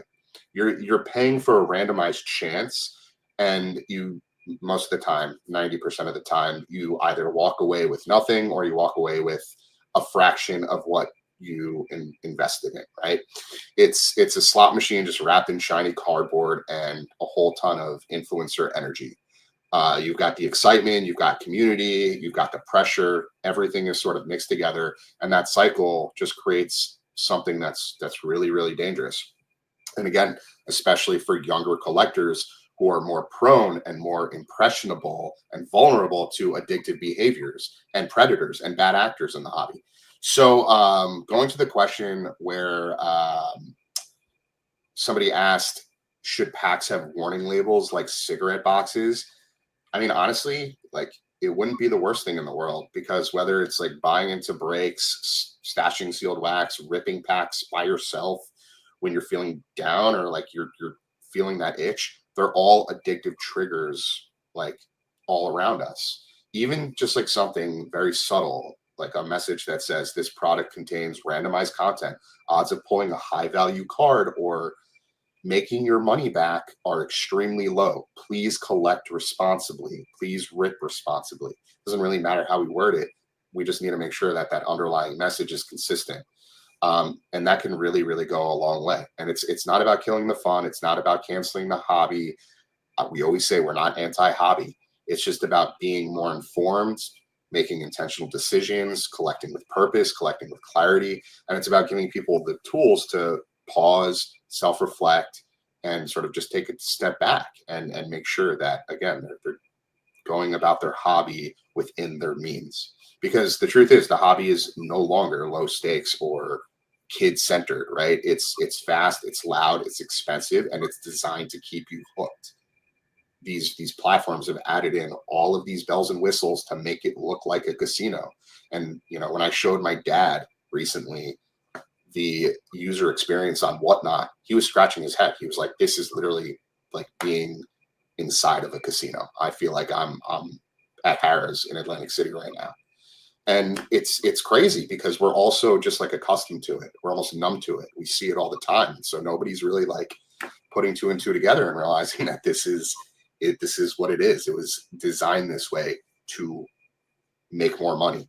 So, with all that being said, we're not saying don't collect. We're just saying know what you're getting yourself into, because if we keep pretending that it's all just harmless fun, more people are just going to keep getting hurt, and the industry's silence, won't be so easy to excuse. So, I think we're sort of at that breaking point where if we don't act now, we don't make the changes and start to really aggressively push for industry reform as a collective community, we're going to be doomed. The next generation is not going to be set up for success. Okay. Well, thank you for all that, for responding to all that. I've got a lot of things to say, so I'm going to take a moment and gather my thoughts in my notes here, and let Joe, if you don't mind, just share what you've been thinking, Joe, as you've been listening to all the comments I was reading, and to Alyx's response, if you don't mind. Yeah, I mean, I would just underscore Alyx's point that this is very nuanced and complex, right? There's a lot of different components to this, from the industry to the individual. I tend to focus on the individual, and anytime I see individuals that are being hurt by a particular situation, if that's concerning to me, because I'm empathetic, and I guess to get to brass tacks, I've never been in a break, but I have ripped some wax, and I think where my brain goes as a practical person is what would be the right amount for breakers to charge, a more modest amount, I would think, to facilitate, pack opening, the breaking of isolation, the thrill of the hunt, all the different things that this pursuit sort of is compelling, why it's compelling to people. I don't think breaking's going away, but I do think that safeguarding the ways in which it's conducted is important to all of us, even if we're not breakers, because it does create a healthier hobby ecosystem to have people not fleeing, and also, more importantly, way more importantly, human beings, having their lives impacted in critically negative ways. So my question would sort of be along the lines, I've loved the chat tonight. The chat's been on, I don't want to say on fire, but they've been very engaged. And I guess, the question becomes, is there a sweet spot where people can be at least doing breaks, but without the massive markups that already are inherent to most ripping of wax, right? If we think of 30% ROI, but then breakers are finding a way to sort of fractionalize the spots that make it even more and more and more of a leap. I guess that's one lever, right? But the most critical lever that I think Alyx is on the front lines with is helping the individuals, and that's that is essential. And there's all kinds of corollaries in the world. It's not just sports cards, but here we are. This is a sports card show. This is our hobby, and so we should be stewards for the greater good. Yeah. We're not going to get into Labubu, unfortunately, because this is a sports card channel. But we have talked about some other things as well, of course. So a couple of things I wanted to say, and thank you, Joe. So I started talking about all this addiction stuff here on, myself on my various platforms, i.e. Instagram, X, and YouTube, after listening to an episode of the Shallow End podcast, the Iowa Dave Show, one of my favorite podcasts out there. And when he talked about and that's why I'm calling him the what does he call them? The casino in your pockets, the group rate. I forget exactly the words he used, but the casino in your pocket era of the hobby. And I was listening to the podcast, and the next day I put out a post on Instagram and Twitter that got a ton of engagement and a lot of pushback against me for I did mess up a part of the post where I kind of did get something wrong, but but it was after listening to Iowa Dave. And before I put out my post, we got on the phone, Dave and I said, hey, listen to your pod. And Dave and I are friends. We talked on the phone before. I said, Dave, listen to your podcast. There's one thing though that I didn't agree with, and I want to make sure I understand it and just see if we can get on the same page, because it didn't make sense to me where he kind of in the podcast, and I'm paraphrasing. So Dave, please forgive me if I'm not saying this right, but he kind of said that, gambling, you can gamble on these online casinos like the Whatnots, Fanatics, Lives, etc., but going into an LCS is not gambling. And I said, well, I think it is. I think it, not all the time, but I think it can be. So we had a long conversation. We ended that conversation basically with agreeing that it's not that buying wax at an LCS isn't gambling. It's what Alyx was saying before. We've all agreed. It's the ease of access and the lack of friction to buy cards, to buy into breaks and break product online, whether you're part of a group break or whether you are buying a personal personal box for yourself, as they call them, Percy's now, I've come to learn. So that's what triggered me to put up a post. And I'm going to put it on the screen right now for anybody who didn't see it.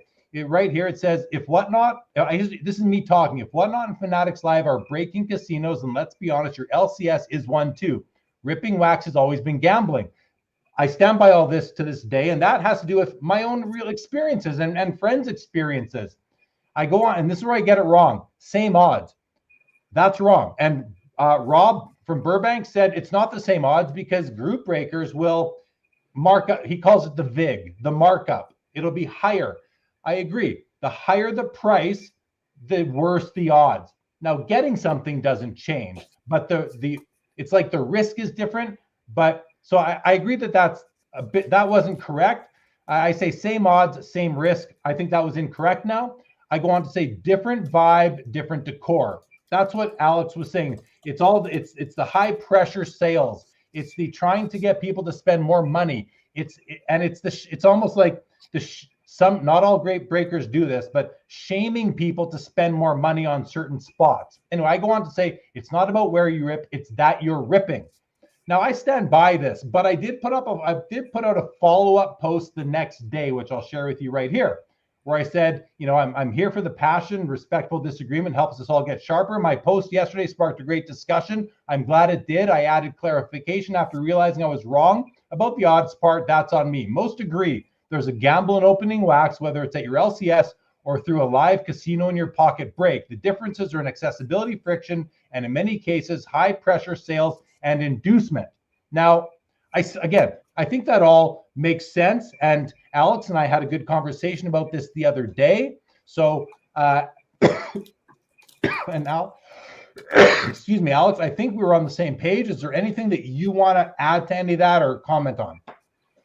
I mean, it's obviously very subjective and there are layers to it. And I like the way you phrased, repeat what you said again regarding, just the layer of friction. Yeah, I said right here, the differences are in accessibility, which we've already talked about these types, friction, and in many cases, and not all cases, but the high pressure sales and the inducement to spend either your first penny or your last penny. Yeah, that is so well worded. So, is ripping at an LCS still gambling? Yes. I mean, for all intents and purposes, yes. If you're paying a premium for a sealed product where the outcome is unknown and the goal is to profit or hit big, however you want to word it, it's functionally gambling. That's just the basic definition of gambling, risking money on an uncertain outcome in hopes of a reward. So the fact that it's cardboard instead of cash doesn't change the psychology behind it. Just because you've made the concerted effort to drive to your local card shop and purchase a pack of cards in person and do it responsibly as opposed to passively on your phone at 2 a.m. It's all sort of still the same experience at the end of the day. So again, ripping in person at your local card shop might feel more nostalgic or grounded compared to high stakes breaks on a live streaming platform, but the behavior is essentially the same. You're chasing a result, you're spending with hope, and often you're risking more than you realize. The difference is visibility and frequency. So live breaks add public pressure, the social validation component, the rapid fire repetition. And even if you're just, sitting quietly in an LCS parking lot or, at home ripping a box or ripping box after box because you just, sort of have a feeling that that big hit is coming up, you're still in that same emotional loop. So it's not about sort of where you rip, like the environment or the setting. It's why you're ripping, asking yourself why, joy versus compulsion, how often you're doing it, whether it's like occasionally or obsessively, and what you're risking, right? Whether that's your money, it's not always about just your finances. It's about your mental health, your relationships. So if you're not thinking about the outcome, the cost, or the consequences, then chances are it's sort of crossed over into this gambling territory. And the sooner we start to recognize these patterns, the sooner we can bring mindfulness back into the hobby. Because at the end of the day, collecting should be fun, but we just, we don't want to confuse fun with free reign, right? Yeah. Makes me think of another story, and I shared this one with you, Alyx, the other day. I'll share it with the audience here. This goes back to probably 2007 in that era. A friend of mine who's not in the hobby worked at a company, and he had a guy in his company who was a card collector. And he said, "Oh, you collect cards? My buddy Jeremy, he collects cards too. I should introduce you." So he did. So I met this guy local, and I'd see him at the card shop after here and there, the trade nights and that sort of thing. In 2007, 8, 9, I get a phone call from him one day, and he says, "I need you to come over and buy everything I have." I said, I said, "Oh, okay." I was just starting to get into the card show game, setting up as a vendor. I thought, "Oh, great. I'm going to get some new inventory sort of thing." So went over to his house, and we start chatting, and he starts telling me a story about how he's been buying wax at the LCS to the point where he, on his way home from work, he'd stop, he'd spend $1,300. His wife would ask him, what's this charge on the credit card? And he would say, "Oh, I had to get new tires put on the car," sort of thing. I don't know how, that's what he would tell her. And this happened to him to the point where it was happening so much, he was running out of excuses where the family money was going. He finally came clean to his wife, and they agreed that in order to save their marriage, he had to sell everything. So he called me up, went over to his house again. He filled me in what was going on, looked at the stuff. We made a deal. He helped me load it into his car, not just the cards, but blaster tin, tins of upper deck hockey, the empty tins that had supplies in them. Everything that was hobby related had to go. He had an uncut sheet of the cup, had to go. I had it on my wall for many, many years. I just sold that a couple years ago, actually. The guy had to literally leave the hobby altogether to save his marriage. And that was when I first realized that, I've gone to the LCS and dropped $4,000 and drove home in shame, like I would feel if I lost money at a blackjack table. But this is the first time I saw somebody who was lying to his wife about it for months and months, spent I'm going to guess, this is me guessing, I remember call it $100,000. And back then that was a lot more money than it is now. And he had to sell to save his freaking marriage. So I just mentioned this because it's another example of what people are facing in this hobby. They're not talking about it now. Alyx is providing a community and a service and a support group for people who might be able to, if this guy's lucky, he saved his marriage. I felt a bit like I was providing a wonderful service. I almost felt like a counselor in a way, that I came in and helped him save his marriage because he didn't know where else to go. I'm sure he could have taken it somewhere, but anyway, I felt really good that I was able to help him out. And so I tell that story. It's also to emphasize this is before the days of Whatnot or any of these casino in your pocket kind of platforms. This was just from Alyx. This had nothing to do with ease of access. on his way home from work every day. He would just stop and drop, whatever, $300, $1,200, $1,500 until, again, he had to stop to save the marriage. Okay, I want to mention that. And then the other thing I wanted to mention, and then we're gonna go back to you, Alyx, was, and it's in the comments here. So let's just do this first. We're going to read a few comments, and I'm going to stumble into where I'm going, and then we're going to go back to you, Alyx. So Yelio Williams says, pulling a nice card out of a pack is an essential hobby experience, in my opinion.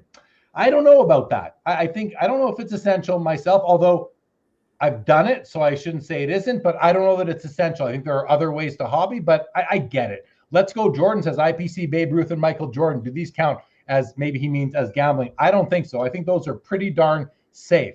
Mark Santucci says, I had Chad Blesnick on the show a while ago. He's a full-time gambler, but I don't know how involved in, I don't know if he's a breaker himself. I know Blez is a breaker. I don't know if he is or not. Midlife says, I agree, Jeremy. Have Ziggy on. I want to hear both sides of this. Brett Miles says, breaking can be fun, 100%. Breaking to the point where you're in massive debt, not so much.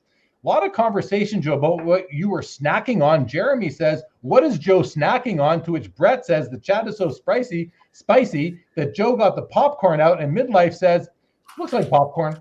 Ziggy No says, breaking needs a makeover. Too many negative images. And this is the comment I was waiting for. I think this is a really insightful comment from Ziggy.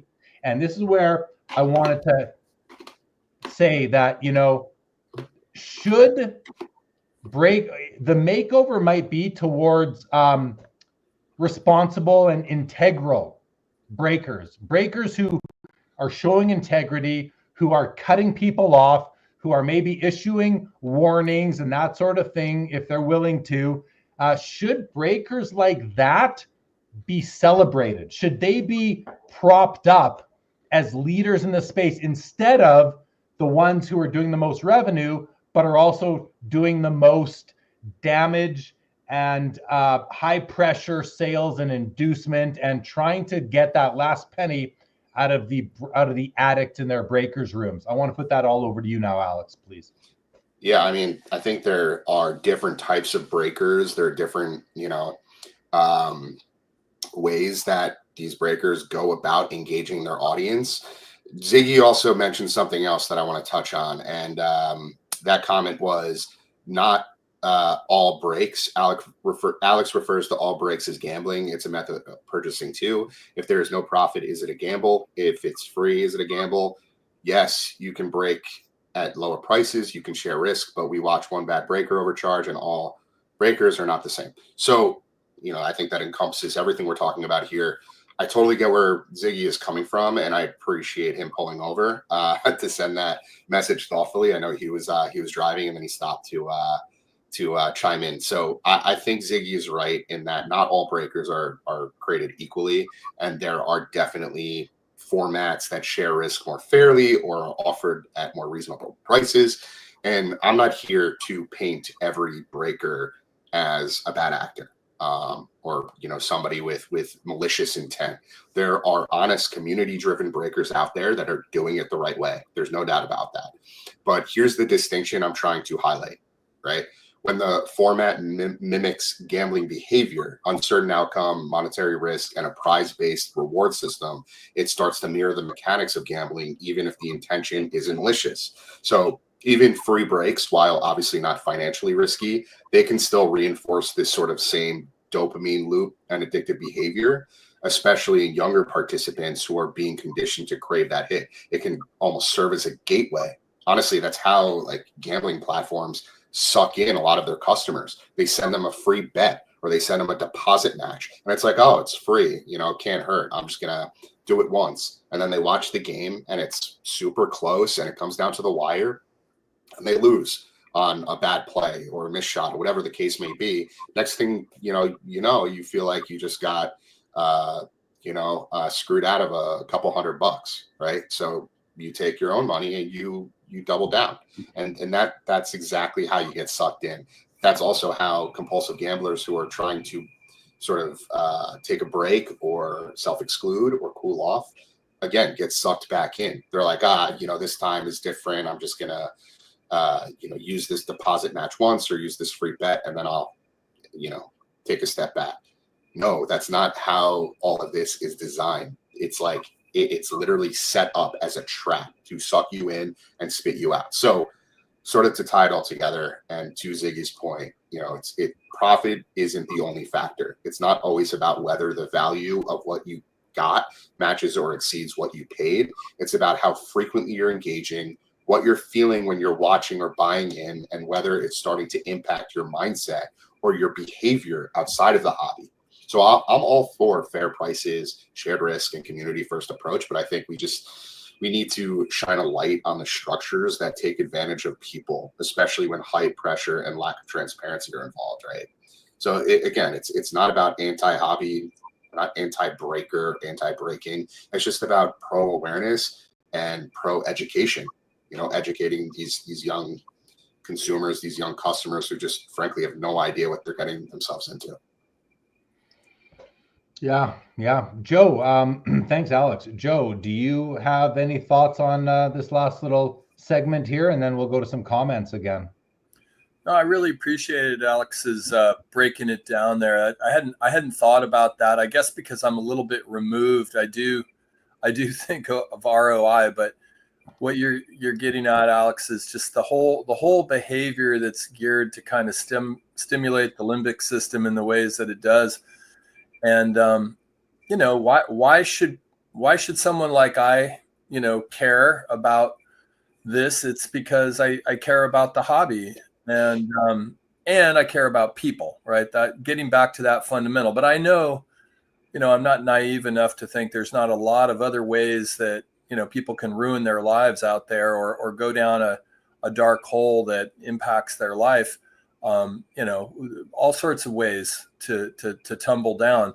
But in this space, which is, a space I care about, it is unfortunate when you see people's experience kind of become something that not only doesn't keep them in the hobby, but impacts their life in a potentially negative way. And I guess what I'm taking away from this conversation too is just all things in their right proportion. I mean, I definitely have some compulsive behaviors in relation to how I hobby. And at various moments, I've been concerned about my own relationship to, acquiring cardboard. And I think for that reason, I do have a lot of empathy for people that are, putting their lives at risk, for lack of a better word. And it's also kind of mirroring, in my mind, a little bit of the uptick in sports gambling. I mean, you're seeing legalized gambling emerge in all sorts of states now.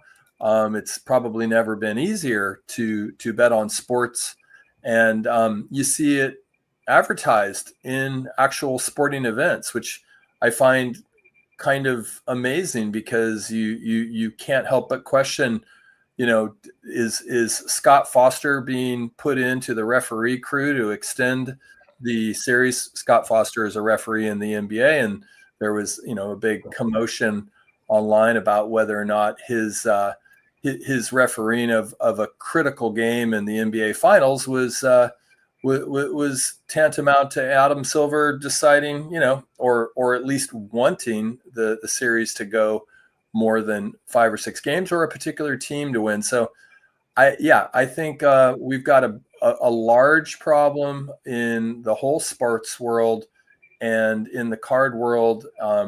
I do agree with what Greg said in the chat earlier. Children whose brains have not fully developed have even less of a chance. Now, I don't know if they're actually breaking or not. I don't know how much that's actually happening, but you do see kids in the showroom floors going around hunting for their kabooms, transacting in a way where they don't seem to really appreciate the cards themselves. And that's sad to me. As a hobbyist, a lifelong hobbyist, I really would love to shift the conversation out of, these economic flipping kind of situations, and a little bit more into the appreciation of the cards. Yeah, well said, Joe. And like O says, Joe's hitting it right on the head. Yeah, lots of great comments there, especially the parallel with sports gambling itself. We're gonna go to some comments now, guys, and a lot of this will follow up on what we've been talking about. Triple V says this topic would make a great hobby documentary. Interview those affected as well as the companies behind these breaks, which includes the manufacturers. Then overlay percentages, odds, etc. in order to drive home the point. Chris C says, Whatnot is a casino, so is your local LCS. Except that the LCS has a lot of non-casino, like you can go into an actual casino in Vegas and you've got gift shops and you've got restaurants and you can get massages. That's the non-gambling part. An LCS has, I think, non-gambling aspects as well, other services and that, but certainly can act as a casino. Fun Bobby says, I lost 40K to breaking in the blink of an eye. It just adds up really fast. It's always on to the next break. Texas Ranger says, I think he's talking about my post, says it triggered others too. Texas Rangers, I think that's what that was about. I'm not, sorry, not enough context there. Fun Bobby said, breaking is not entertainment if it affects people financially. Hobby Champ said, if you're going to become addicted to the hobby, become addicted to buying high-grade rookie cards of all-time greats from the 1910s to the 50s. 99.9% of ultra-modern will collapse in value.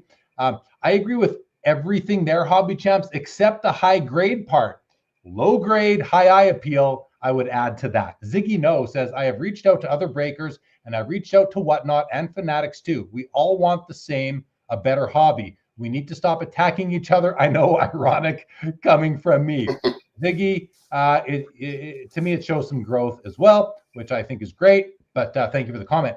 Foul Ball says, I'm addicted to Sports Cards Live. I'll take it. 1956 Tops Guy, what's up? Matthew says, hey, glad to be able to join the live. Glad to have you. Ziggy says, we need more positive transparency to help grow and make breaking better. Odds should be easier to find. Pricing should be transparent. And this ties into what I was saying earlier, where breakers who are doing that maybe need to be celebrated. Not celebrated, but maybe propped up, or at least leading the way, setting the example. Maybe that's a better way of saying it. Mid-Atlantic says, I don't think it's right to blame the breakers when it all starts with the card manufacturer producing a product that can't possibly be consumed at a price point that can't be consumed any other way. Now, listen, Joe is applauding, but I think there's another layer to that, guys. The manufacturers started doing this because of breakers. Breakers came in before manufacturers knew what breaking was. Breakers invented breaking. And it was manufacturers who caught on and started customizing products for breakers. And that's when the costs all started to go up. Dan's Vintage said the reason the boxes are overpriced is because of Fanatics exploiting breaking. Well, again, it's deeper than that, though. Really, Fanatics bought Tops because breaking was there. Breaking came before Fanatics, guys. They came because they saw what Fanatics was what Tops was able to do, and Panini, and Upper Deck for that matter, right? And Leaf with Leaf and Brian Gray kind of invented the repack. Like breakers came before the manufacturers realized what they were doing. That, I think, like if you remember, like if you witnessed the history, breakers came, the manufacturers customized around them. Just wanted to point that out. Dan says, thank you, Alex, for your thoughtful approach and incredible knowledge of this problem. 100%, Dan. Curmudgeon in the house. What's going on, Curmudgeon? Fun Bobby said, the hobby doesn't need breakers. The hobby needs lower wax prices. And to that I say, either we're too late, or the hobby has to go through another complete cycle, or everybody has to stop buying for that to happen. Otherwise, it's too late, unfortunately, or for whatever. It's just too late, I think. Ziggy No says, breaking has grown the hobby more in the past 5 years than collecting sets has. Sorry. I think he's completely right. The question is, what Cardboard and Plastic says, is it growing the hobby in a good way, though? Just because things are worth more doesn't mean that growth is positive. So I think that's a fair back and forth. And I think Ziggy is right, but I think cardboard and plastic has a great kind of rebuttal to that. Foul Ball says ROI should not be in a hobby. Now, to which I say, then shut down eBay, shut down all the auction companies, shut it down. This hobby doesn't exist without a potential of ROI for people. Unfortunately, not this hobby. Maybe another hobby does, but this one just doesn't at this point. Chris C says the main thing breaking has done is made breakers rich. I think I can't really speak to that too well. I'm not a breaker, but I've heard that is the case. Mid-Atlantic says, bravo, Joe. There is a direct parallel with sports betting. Yes. And Dan says the modern hobby turning base cards into literal trash is one of the worst sins of the hobby. And I mean, it's funny because not so funny, but I think Dan is right. And I remember, again, before breaking was really big, guys, I remember going to the LCS for trade night or whatever day, seeing people opening up boxes, looking for the hits and leaving the base on the counter behind and going home. Literal trash. To the point where a lot of products have changed from being straight hit products, like Upper Deck the Cup. You're getting 6 cards. Every card is numbered. There's no real base. The base is limited to 249. You know, there are literal products that are only hits now. So, okay, lots there. Go ahead, Joe. Well, I just want to give the counterpoint to the breakers created. It's sort of like the hand feeding the hand, right? I mean, yes, that's a good counterpoint, Jay Lee. Like when the card manufacturers saw that they were sort of missing part of the opportunity to cash in, they started to up the prices and the dance commenced. But I do think, like, I want the card manufacturers to have more integrity than at least some of the breakers. I don't want to lump all breakers together because I do think there are more upstanding and less upstanding versions. But the manufacturers don't have to cave, do they? Do they really have to cave?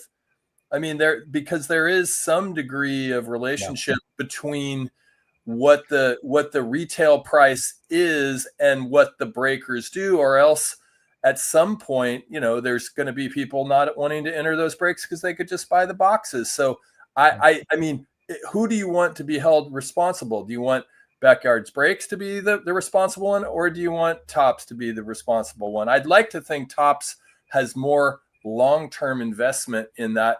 And Alyx, I'm sorry, because this is in some ways immaterial to your work, which is, again, on the addictive nature of it all. It's all addictive and it can all ruin lives. We're just talking degrees over here. Yeah, no, of course. Yeah, Joe, you're 100% right, or at least I should say I agree with you 100%. And here it is. Mid-Atlantic says, Jay Lee, breakers may have come first, but the manufacturers are pouring kerosene on the fire. Of course they are. They are profit driven and they are often very short-sighted, right? They are looking to keep their jobs. They are looking to increase their annual bonuses. They are looking to deliver shareholder value in the near term to keep stock price up, or at least shareholder value if it's a private company. So yeah, they are profit driven. Like, Foul Ball says, I don't use eBay or auction houses. And then James Wynn says, are you even collecting them? Like, the thing is that this isn't a hobby, guys. Like it's an industry, and Foul Ball is very fortunate. He's found his hobby within it. He still comes here every Saturday night to watch and be a part of the show. And I think he's frustrated because he doesn't like a lot of what he sees. But this is a hobby that everyone experiences in their own unique way, and it lives within an industry. This isn't a hobby overall anymore, guys. It's an industry. You have to realize that. That might be the first thing to realize, that everybody wants your money. Everybody, the grading companies, the supply companies, the breakers, the LCSs, the online casinos, everybody wants your money. The auction houses, everybody wants your money. It can be a hobby. It's a hobby if you make it a hobby. If you have the power to make it a hobby and not let it become an addiction, not let it become your financial ruin. Enjoy it in your own way. Enjoy it as productively as well as you can. But guys, it's a hobby that exists in an industry that is profit driven.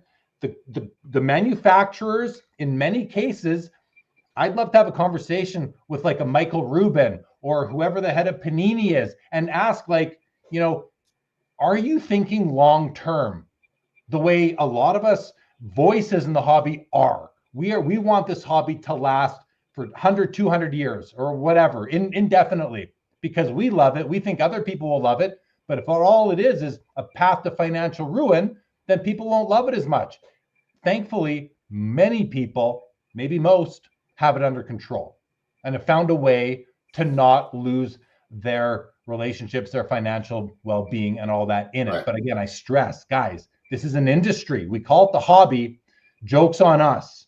Joke's on us, because it's an industry and we are the hobby within it. But it's up to us to not let the industry get the better of us on an individual level. Alyx, I'd like you to kind of put some finishing touches on this, if you will, and then we're going to wrap up this part of the show.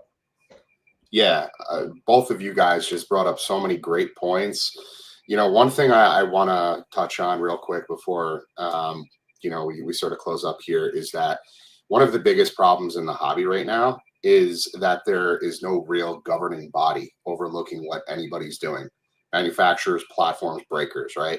Unlike other industries like gambling or investing, which have oversight from like a gaming commission or the SEC, the card world operates in this sort of gray area, right? Breakers, marketplaces, again, manufacturers, they basically can do whatever they want with zero regulation and zero accountability. So that means no licensing requirements for breakers, no consumer protections for buyers, no rules around transparency, odds of pricing, and no consequences for predatory behavior. All the things we've been talking about, right?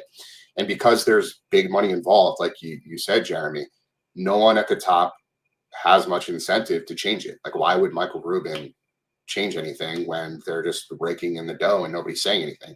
Everyone benefits from keeping the system as is, especially when the system favors hype over honesty. So until there's a structure that holds companies and creators accountable, the same way we expect in gambling or financial industries, like you said, Jeremy, this is an industry, right? Collectors, especially younger or more vulnerable ones, are left unprotected. And another great point, there are most people in the hobby, most people in this space are responsible and are able to be accountable and control themselves. But there's still going to be, no matter how you slice it, a handful of people. You know, we don't know exactly what the percentage looks like yet, but there are enough people, it's enough of a problem where we need to step up and do something about it. So it's like playing a game where the house always wins and there's just no referees, and it's the reality of it. And you know, again, like, until something changes, until there's real reform, we're just going to continue to see this hobby spiral in a negative direction.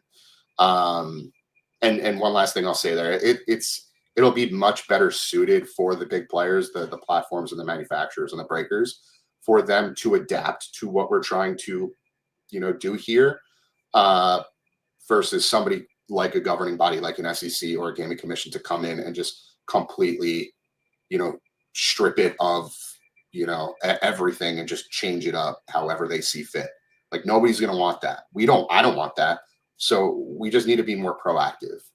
We being, all of these higher powers.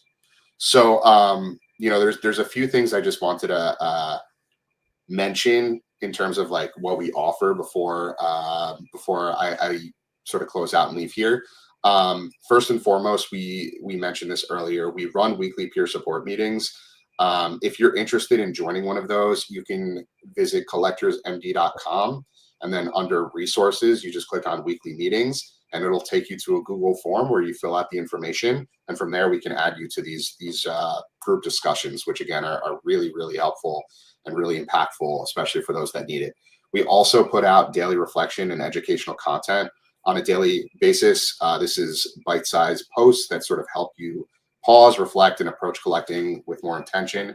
It's not overly preachy. It's just honest, and it's stuff we sort of wish existed when we were going through the struggle ourselves.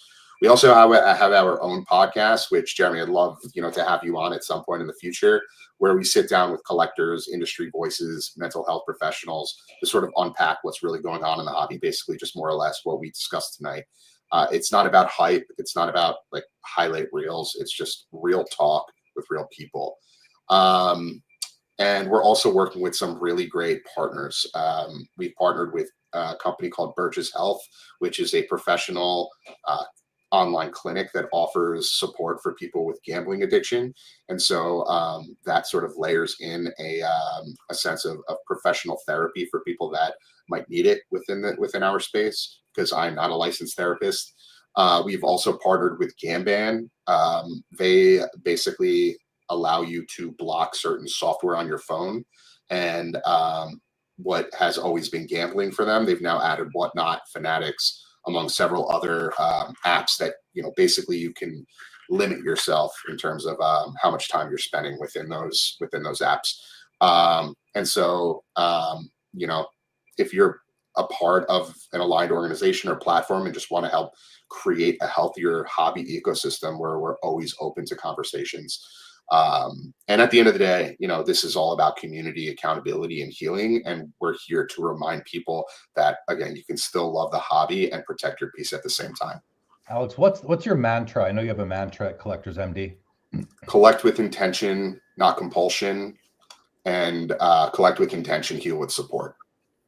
I love it. I love it. Before we let you go, and then we're going to bring on Chris HOJ and Josh Adams, I want to just get some more comments sort of out of the way that I've marked for inclusion here, Alyx. So hang tight. Josh and Chris, give me 5 more minutes. Joe, grab some more popcorn. Here we go. Mid-Atlantic says, Jay Lee, breakers may have come first, but the we did that one, but the manufacturers are pouring kerosene on the fire. Yeah. Well, not only that, they're customizing products just for them. Okay, next up, Midlife says, give the base cards to your local elementary school. Teachers can use them for math and for prizes. Yeah, give them out on Halloween. Also give chocolates and potato chips, but give them out on Halloween to kids in your neighborhoods. I've been doing that for decades. Ziggy No says, breaking started as friends and a recorded video. It wasn't even live. I mean, guys, this was in the late 00s. This wasn't even in the 2010s. Breaking has been around since like 08 or so, if I remember correctly. Linda's first says, without breakers, singles collectors like myself would not have as many cards available. And I do agree with that, but the hobby would be so different. Who knows what we would be getting at that point.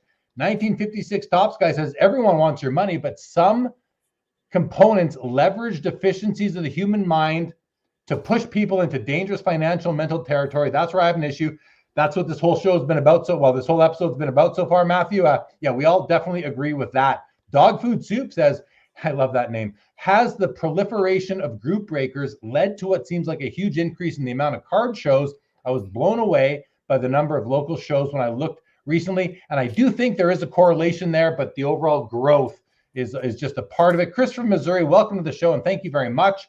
Brett Miles says, yeah, Jeremy, well said. I get to control how I enjoy the hobby. The moment that you feel someone else, whether it's industry, breakers, shops, online, controls how you were involved in the hobby, that is a huge red flag. Dave H says, with the amount of info now, we can get the case prices, add up the team prices, see what a breaker is making. If you don't like it, don't do business with them. I stopped buying with some because of it. And that's where, the odds are different based on how much you're spending for the same spot. Mid-Atlantic says, baseball cards stopped being a kid's hobby many, many years ago. It's a big business wrapped in bro culture and devoid of oversight. Yeah, bingo. And Phoenix Rising says, Alyx, what's your YouTube channel? Go ahead. I dropped that in the chat, but it is youtube.com/@collectorsmd. Appreciate that. There you go.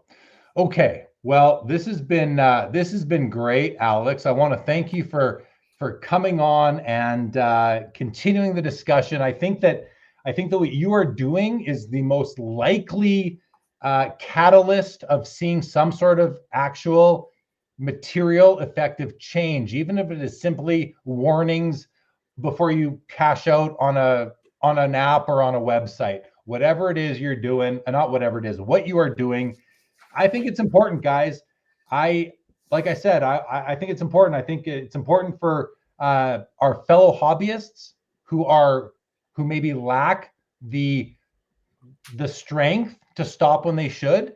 And I think it's important for the longevity of the hobby overall as well. So Alyx, thank you for what you're doing. Thank you for your time tonight. It's been great having you. Thank you both, Jeremy, Joe. This has been an absolute pleasure. Thank you to everybody in the chat too. You guys were great. Ziggy, thanks as always, just for being super insightful and sharing your your opinions on everything. We appreciate all of the support. Again, if you want to learn more about Collectors MD, you check us out on social media or collectorsmd.com. We are here to help. That's all it is. It's all about spreading positive awareness and just reinforcing that the hobby is a great place. We just want to make sure that we are collecting with intention and not compulsion. I love it, Alyx. Are you going to be at the National? I'm not this year, but okay. We definitely are talking about preparing to have presence at not just the National, but Fanatics Fest, amongst other card shows in the future. Alyx, thank you again for your time. Thank you for what you were doing. Keep in touch. We'll talk soon. Absolutely. Thanks, guys. Have a good night. Take care. Carry on. All right, guys. That was Alyx. Joe, I mean, I feel like this has been an intense episode so far, but let's dial it back. Let's bring on Chris HOJ. Chris, you good, buddy? There he is. Welcome. How are you? How's it going, Joe? I've never seen you so clear. Yeah, off the beach, thanks to StreamYard's engineering issues. Yeah, they're having some stability issues with the backgrounds. Chris, we're gonna, I don't know if you knew, but Josh is gonna join us too. So let's bring on Josh. You good? Josh, what's Adam. up? How are you, What's buddy? up? Chris, Joe, Jeremy, how you doing? Good, bud. Good to see you. Welcome. Thank you for joining. Well, I don't know how much of this episode you guys have seen, but I do like to have a bit of sort of continuity between segments. Maybe let's start with you, Chris, and just sort of get your thoughts on what you've. First of all, have you been listening since the beginning or close to it? And what? Yeah, have you? I've been listening since the surprise Josh Adams appearance was announced at the very beginning. Very beginning. So why don't you give us your thoughts on just give us your thoughts so far on the show? What stuck out, if anything, and then we'll hear from you, Josh, on the same thing. Yeah, great guests so far. Great hosts as well. Goes without saying. Great topics, invigorating topics. I might be a little bit in the minority opinion on this one, so I want to present a few ideas here. So the first one is that I certainly think throughout the course of this episode, throughout the course of a lot of great hobby content, Jeremy, I thought you did a wonderful job of covering the topics of to what extent is gambling and games of chance impacting the hobby experience at a number of different levels. Thought Dan the Cardman did a nice job of injecting some opinions into that, particularly the structural forces. Yeah. Dan's Vintage, not Dan the Cardman. No, Dan the Cardman, his YouTube video. in other content. Sorry, I thought you meant here tonight. Okay, no, yeah. Dan's Vintage Rules too. He's great too. You guys are all the Dans. Love all the Dans. But because Jeremy, you made such a great observation that it inspired a lot of content creators to engage with it, and it led to a really great discussion. And what Dan was talking about was sort of the structural elements are stronger and more present in the online breaking arena. And I think that that I have a personal anecdote on that. So I haven't sat in a break or opened a live shopping or a breaking app in a long time. But when the last time I did was when Instagram Live used to be a more ubiquitous host of breaks. I would sometimes just click into them and just see what's going on, and it would be astonishing sitting in there and watching a break, and maybe Prism Choice would be the product being broken, and there would be a whale in the chat who would say, I'll break a case, and they would open an entire case, and then I'll take the next case, and then the breaker says, which case do you want? Do you want the second one or the fourth one? And number 2 is my lucky number, so I'll take that case. And me being nowhere near buying into the break, but just being a person who's sitting there as a distant audience member, just sort of observing. Even I sort of felt like, wow, this guy must be so rich And geez, I could never keep up with this. This is just incredibly intimidating, and it's a spectacle to watch. I'm going to stay. I can't wait to see what happens. Is this guy going to hit something big, or is he going to strike out? And then you would hear the breaker sort of referring to them as like a common customer, somebody that they see a lot. And so I'd say, is this person spending like 20 grand a night on this? I mean, how do they do this? What is this, some secret billionaire who's sitting in breaks? But I would go to different channels and I would just see it in all the rooms. There's these whales who just are unloading tremendous amounts of money into these breaks. And granted, some of them make some money back, or some of them hit a good card, but I have to think that a lot of them are really losing a lot of money on a regular basis. And so I just, that was my experience. And I've heard a lot of great diagnosis of the problem, and that the environment, all the pressure that's created in this environment, just not just on the big spenders, but also on the other people who sort of want to get a spot in line to get their box opened. And so, there's a lot of pressure on them to step up and to buy more spots and whatever. And I could feel that pressure even from a mile away, just watching. But then there's a different conversation, which is the conversation of solutions. And so I love the idea of a voluntary, organically arising, support group, especially one that's partnered with professional licensing and is associated with professional licensing and professional guidance, because it certainly sounds like there may be a few people who need that. And speaking of regulation, that is a regulated area. The provision of health services, especially as it relates to mental health and addiction and so on and so forth. And one of the reasons why is because there's very special types of care and provisions of care that go on there. So I just think, it sounds like there's people who really could use some professional help, and people whose lives are deeply impacted by this. And I think that's terrific. I think the spontaneously arising help channels to help people is terrific, and just people talking too, because not everybody needs the highest level of support. Some people just need to tell their story, and it can get them going down the path that they need to go down. But where I get a little bit nervous is when we start prescribing solutions at higher levels. When we start prescribing solutions that involve, for example, legislation, regulatory oversight, things of that nature. And here's the reason why. I certainly think those things can be tremendously helpful. And I do agree with the examples given that they're very helpful in certain industry contexts. But I don't know how they would play out in ours. And the thing that is the concern that I want to punt to you guys and get your feedback on, because it's possible that I'm wrong here, but I'm concerned about regulatory capture, because the thing that ends up influencing how legislation operates, how regulation works, how oversight ultimately plays out, how licensing is determined, it often is determined by the people who have the biggest bankrolls to lobby lawmakers. And this problem happens in all different types of industries. This regulatory capture was a problem with the SEC and Wall Street. Regulatory capture was a problem with the FDA and pharmaceutical companies. Regulatory capture was a problem with the FAA and with Boeing.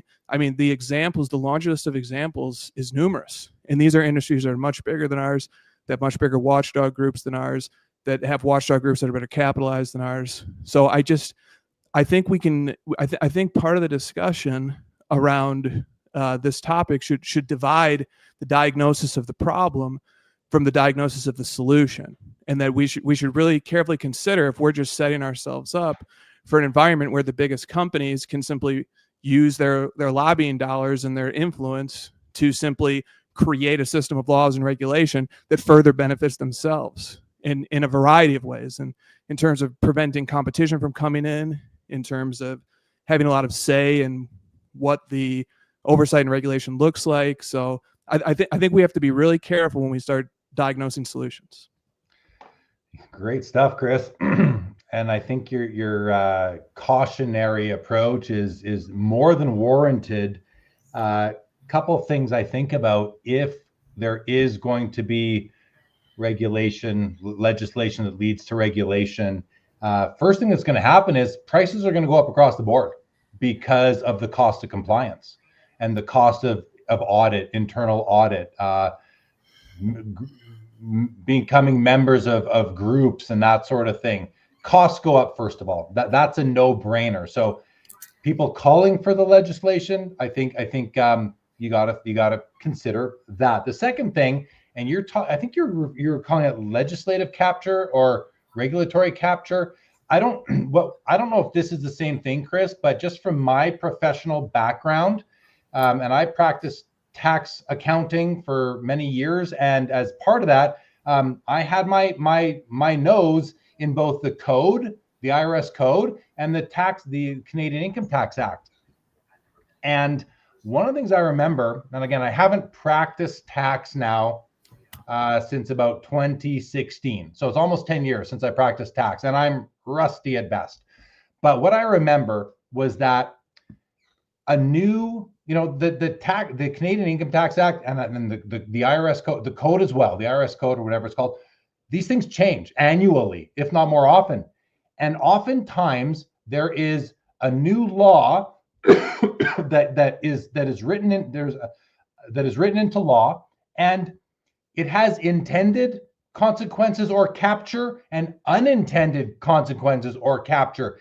Because of the way it is written, it will capture transactions or situations that weren't contemplated when it was written. And now you have all these unintended, and I don't know, Chris, but this is where my mind went, these unintended situations where, you weren't the target of this, of you being your business model wasn't the target of this new legislation, but it's captured by it anyway. And now you have to pay the compliance costs. You have to maybe become audited, and you have to change your business because it didn't until it's amended to exclude you out, which can happen, but that's a whole other budgetary cycle away.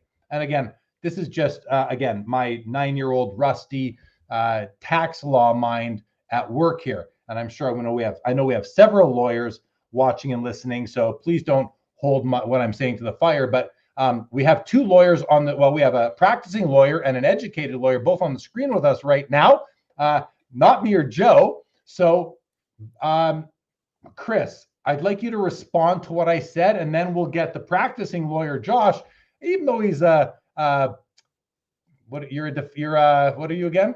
Criminal defense lawyer. But Chris, I think the funny thing about Chris is that he loves this stuff. So Chris, and I say it's funny because anyway, Chris, please respond to what I said. Was I getting to the point? Was I kind of leading into what you were talking about, or was it totally different? But your thoughts in any event, please.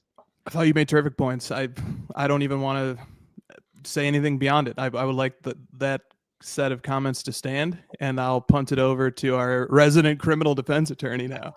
All right. So a couple things. First, we're all somewhat addicted as collectors. It's kind of in our blood to begin with. So we're susceptible to this kind of break. Not me, obviously, but other people are susceptible to this break-in culture, this gambling kind of thing. It's an addictive. We all have some sort of addictive personality. That's just who we are. Second, with respect to costs going up, I would respectfully disagree with that, because I think that's what companies always say to avoid complying with the law. And they have to keep books already. They have to keep accounting ledgers. They have to keep financial documents. And whatever legislation, I don't think legislation is possible to regulate this stuff. But I mean, if it were, I don't think that it would all of a sudden cause costs to go up. And if costs would go up to fanatics, they could easily absorb that. But again, that's, the smaller guys, what you got to worry about, like, the mom and pop breakers. So that's my answer to that. Okay.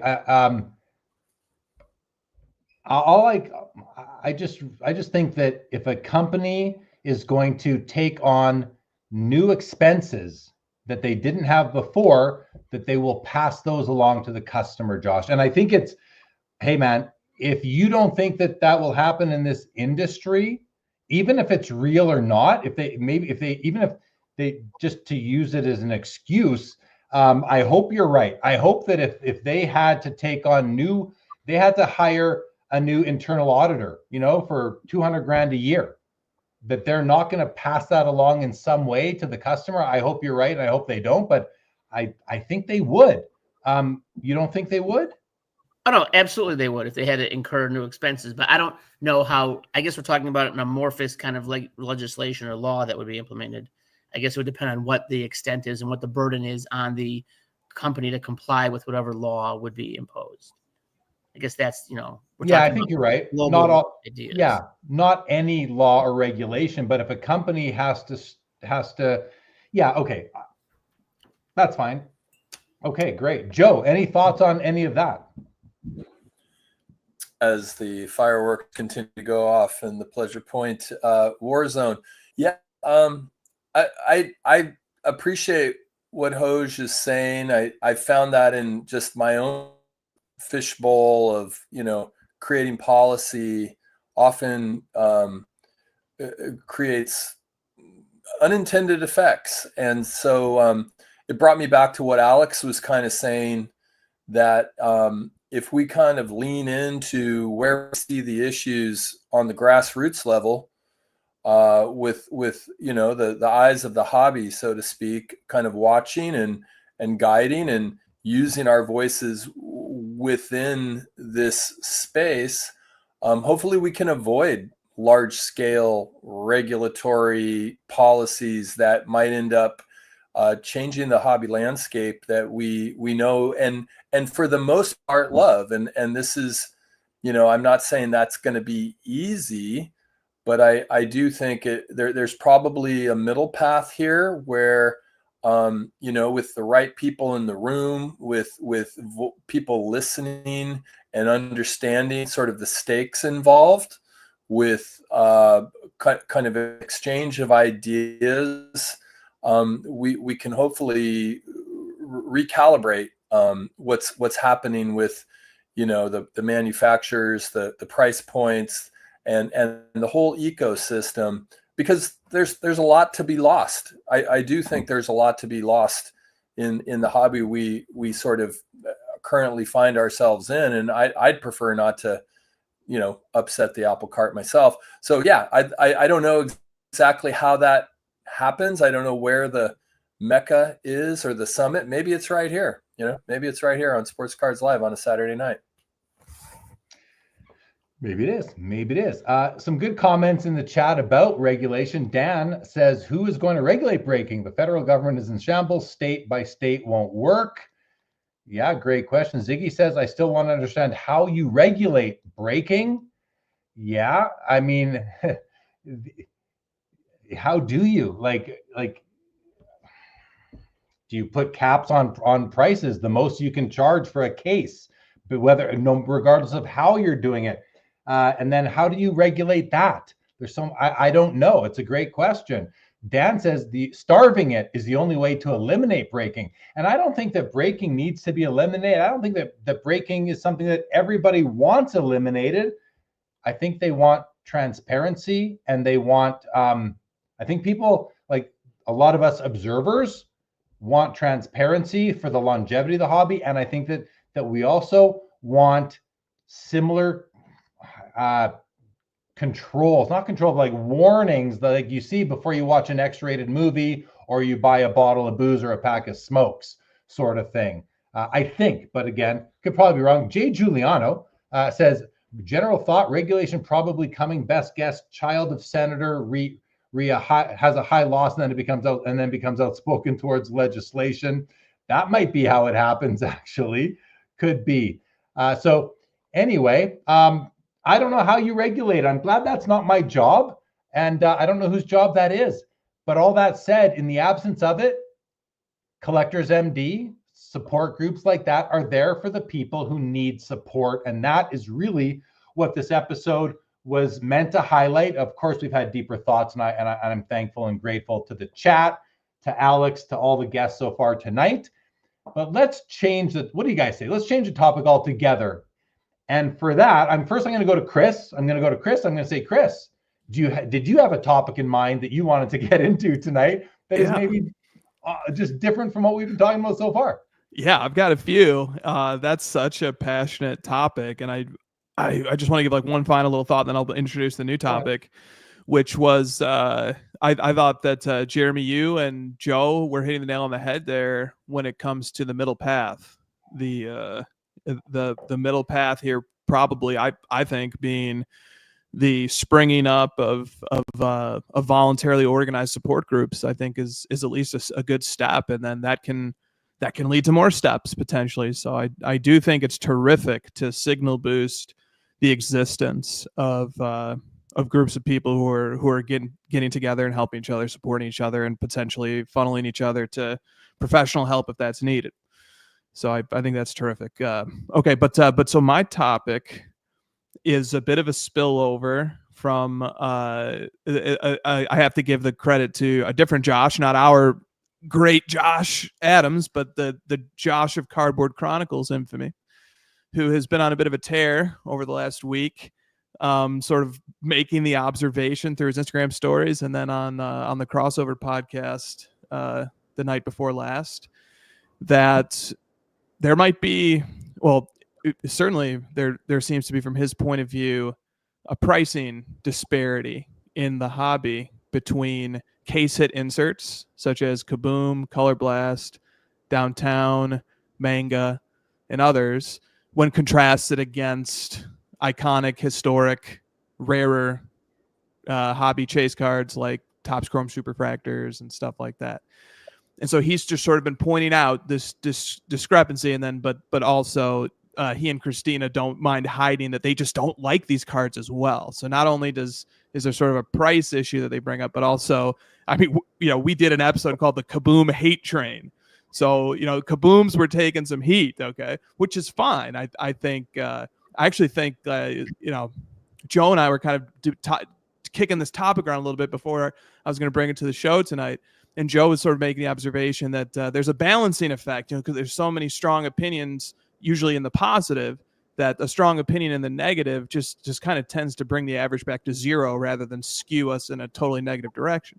But so where I want to go with this is I want to get everybody's opinion on the panel as everybody here posts an Instagram story or a main feed post or appears on content from time to time. I think we're all content creators to some degree or another, and we're all collectors who share opinions as well. How much should collectors such as ourselves, how much should we share our negative thoughts about cards that we don't like, in addition to the positive thoughts about the cards that we do? And I'll give some examples. So I know there's a lot of flawless collectors who don't like National Treasures, which is fine. Which is fine. I'm going to end up saying this, which is fine after every one of these, but there's some fully licensed, pro uniform collectors who don't like unlicensed cards. I fall into that group. There are some, rare parallel collectors who don't really like base cards. I probably find myself in that group once in a while too.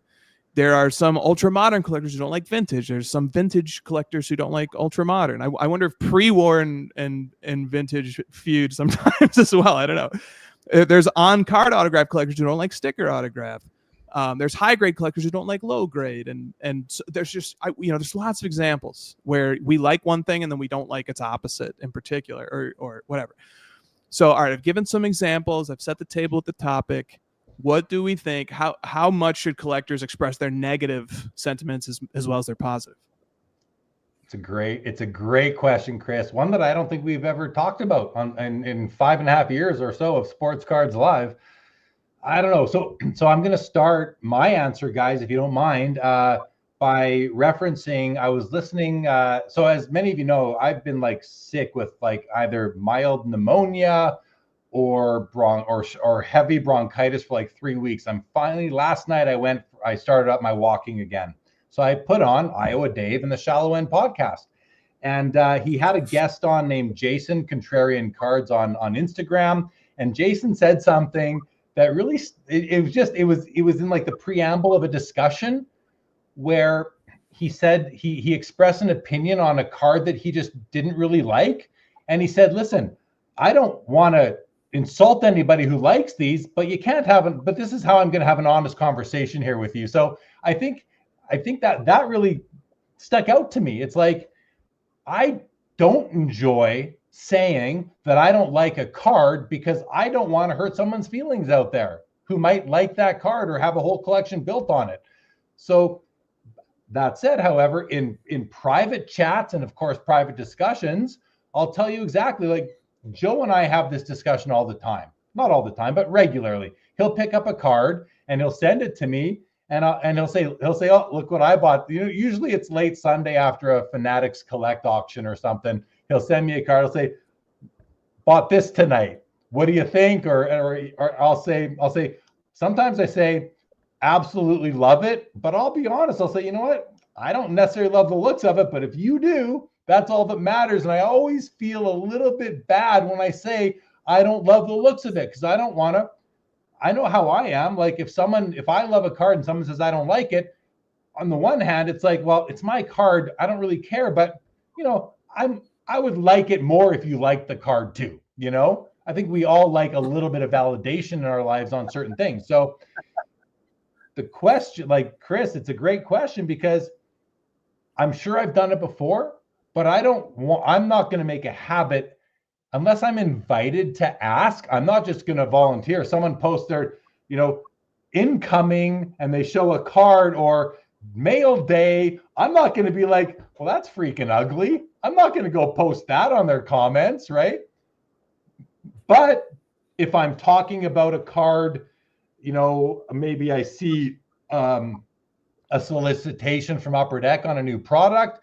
Maybe, you know, it's like, well, they have these new cards. Well, I don't like these. I'm not gonna collect those this year. Something like that. I might say that, but I think I'm gonna not say it to somebody who owns a card that they love. I don't want to like, you know, rain on their parade, piss on their cornflakes sort of thing. Now, Dan, I just saw Dan's comment, and this is what I will do. Dan here says, I try to be transparently honest about cards I don't like, because maybe that helps prevent someone from buying an ugly ass card. So if Joe says to me, okay, Jeremy, I'm thinking of this card or that card, what do you think? I'm going to say, well, I think that one's ugly. I'm going to tell him straight out, because he doesn't own it yet. But if he already owns it, I'm going to temper my comment a little bit in the interest of just being a little bit more empathetic maybe. So anyway, that's my answer. Joe, why don't you go next, since I just referenced you a couple times? Yeah, I mean, so this is a tricky one for me, because, you know, I guess the hobby is so damn sensitive, and I appreciate that. As a sensitive person myself, I resonate with that. But it reaches a point where, are we not allowed to have our, you know, and express our opinions freely for the sake of, you know, hurting someone's opinions, you know, or own sensibility? I would like it if people, I never mind if you tell me, Jay Lee, that I'm not sure I like the look of that card, because sometimes I don't like the look of it either, and I bought the damn thing, or I haven't bought it yet. But when I bought it, you know, then I'm starting to think about, you know, as I think it was TJ Online asked the question about exit strategy on the crossover. You know, I'll reassess and ask myself, okay, I went ahead and did the deed, but do I actually want this in my long-term collection? And I think that's a gift that you can give somebody. An honest, you know, give it to me straight, you know, don't sugarcoat it. So I tend to be someone that is very empathetic and not wanting to rain on anyone's parade or piss on their cornflakes. That's a new one.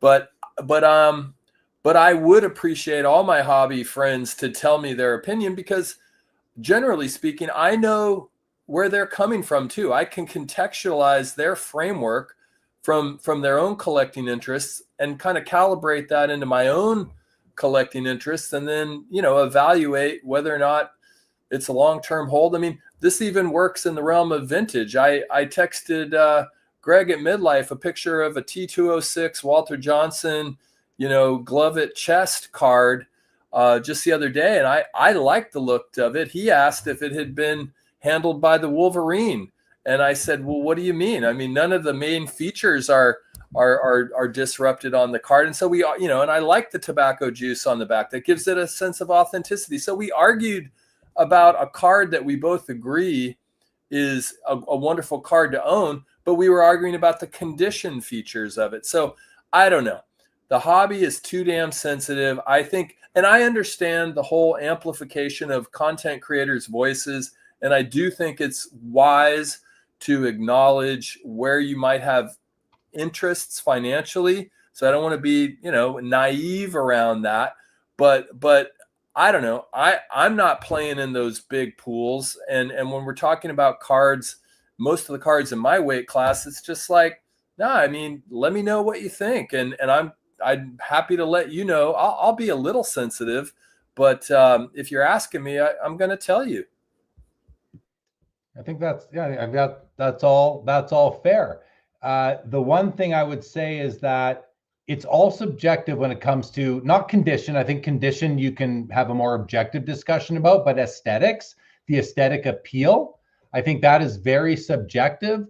So if I'm talking to you, Joe, and you're like, oh, I just got this card, I love it, what do you think? And I don't love it, I'm not going to just want to crap on it. You know, I'm just not going to want to do that to my friend who subjectively loves the card. Like, just like if I don't like what your girlfriend looks like, I'm not going to tell you that either. I'm just going to keep that to myself. I was raised to be told, if you don't have anything nice to say, don't say it at all. But if you are overtly asked for your opinion, I'm going to give it to you. Like, if you ask me, do you think my card is a good looking card? I'm going to say yes or no. But I'm not going to necessarily volunteer just from the crowd if it's not a one-on-one sort of conversation or a group chat sort of thing. Let's hear from Josh. I can't wait for Josh's answer to this. Okay, couple of things. First, Chris's question was, is it okay to share negative thoughts? Everyone here went to automatically a specific person posting a card, which is a different question.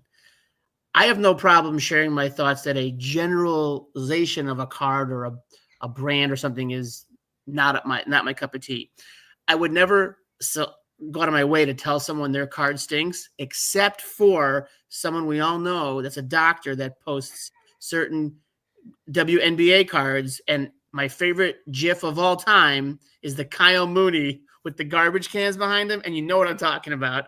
And it's the best. But I would never go out of my way to, like, someone says, hey, incoming, you know, available. But I wouldn't say that card's dumb. I would never do that, because that's not, you know, well, I'm not a mean guy. But I have no problem saying, like, I don't like this card, I don't like that card. I think this issue is silly or not my cup of tea. So I think it's okay to share that, because then you get a conversation going. Like, someone in the chat posted about how Chris and Josh talked about the 52 mantle, and they didn't like it, and it led to a different conversation, and that's cool. Actually, I hate that card, but that's a really good conversation to have. I think talking about why someone likes or dislikes a card, you learn more about that card, and I think that's always good for the hobby. It's like Mid-Atlantic says, it's all a matter of how it's delivered. I think that's fair. I remember saying the other day that I maybe said a couple times, I said, you know, I don't like printing plates. I think they're ugly. And then I'm watching Midlife with Joe and Dylan the other day, and I hear Dylan say, well, Jeremy Lee doesn't like printing plates, but I really like them. Like, oh, they're like, you know, you can't say anything without hearing about it sometimes. But Dylan didn't care. Dylan collects what Dylan wants to collect, right? I collect what I want. Like, we all collect what we want to collect. And I even put a post up just yesterday, I think it was, saying my rules for my collection. And I had it was a very engagement, enriched posts on Instagram, tons of comments, tons of back and forth. One person responded and said, like, I don't agree with your rules. I said, that's not what this is. It's not whether or not you agree with, they're my rules. They're for my collection. You don't have to agree or disagree. The question is, what are your rules? I want to learn how other people collect. And he said, oh, I didn't. Okay, I get it now. I didn't get it then, sort of thing, but I get it now. That's great, you know. But that's kind of for me what it comes down to.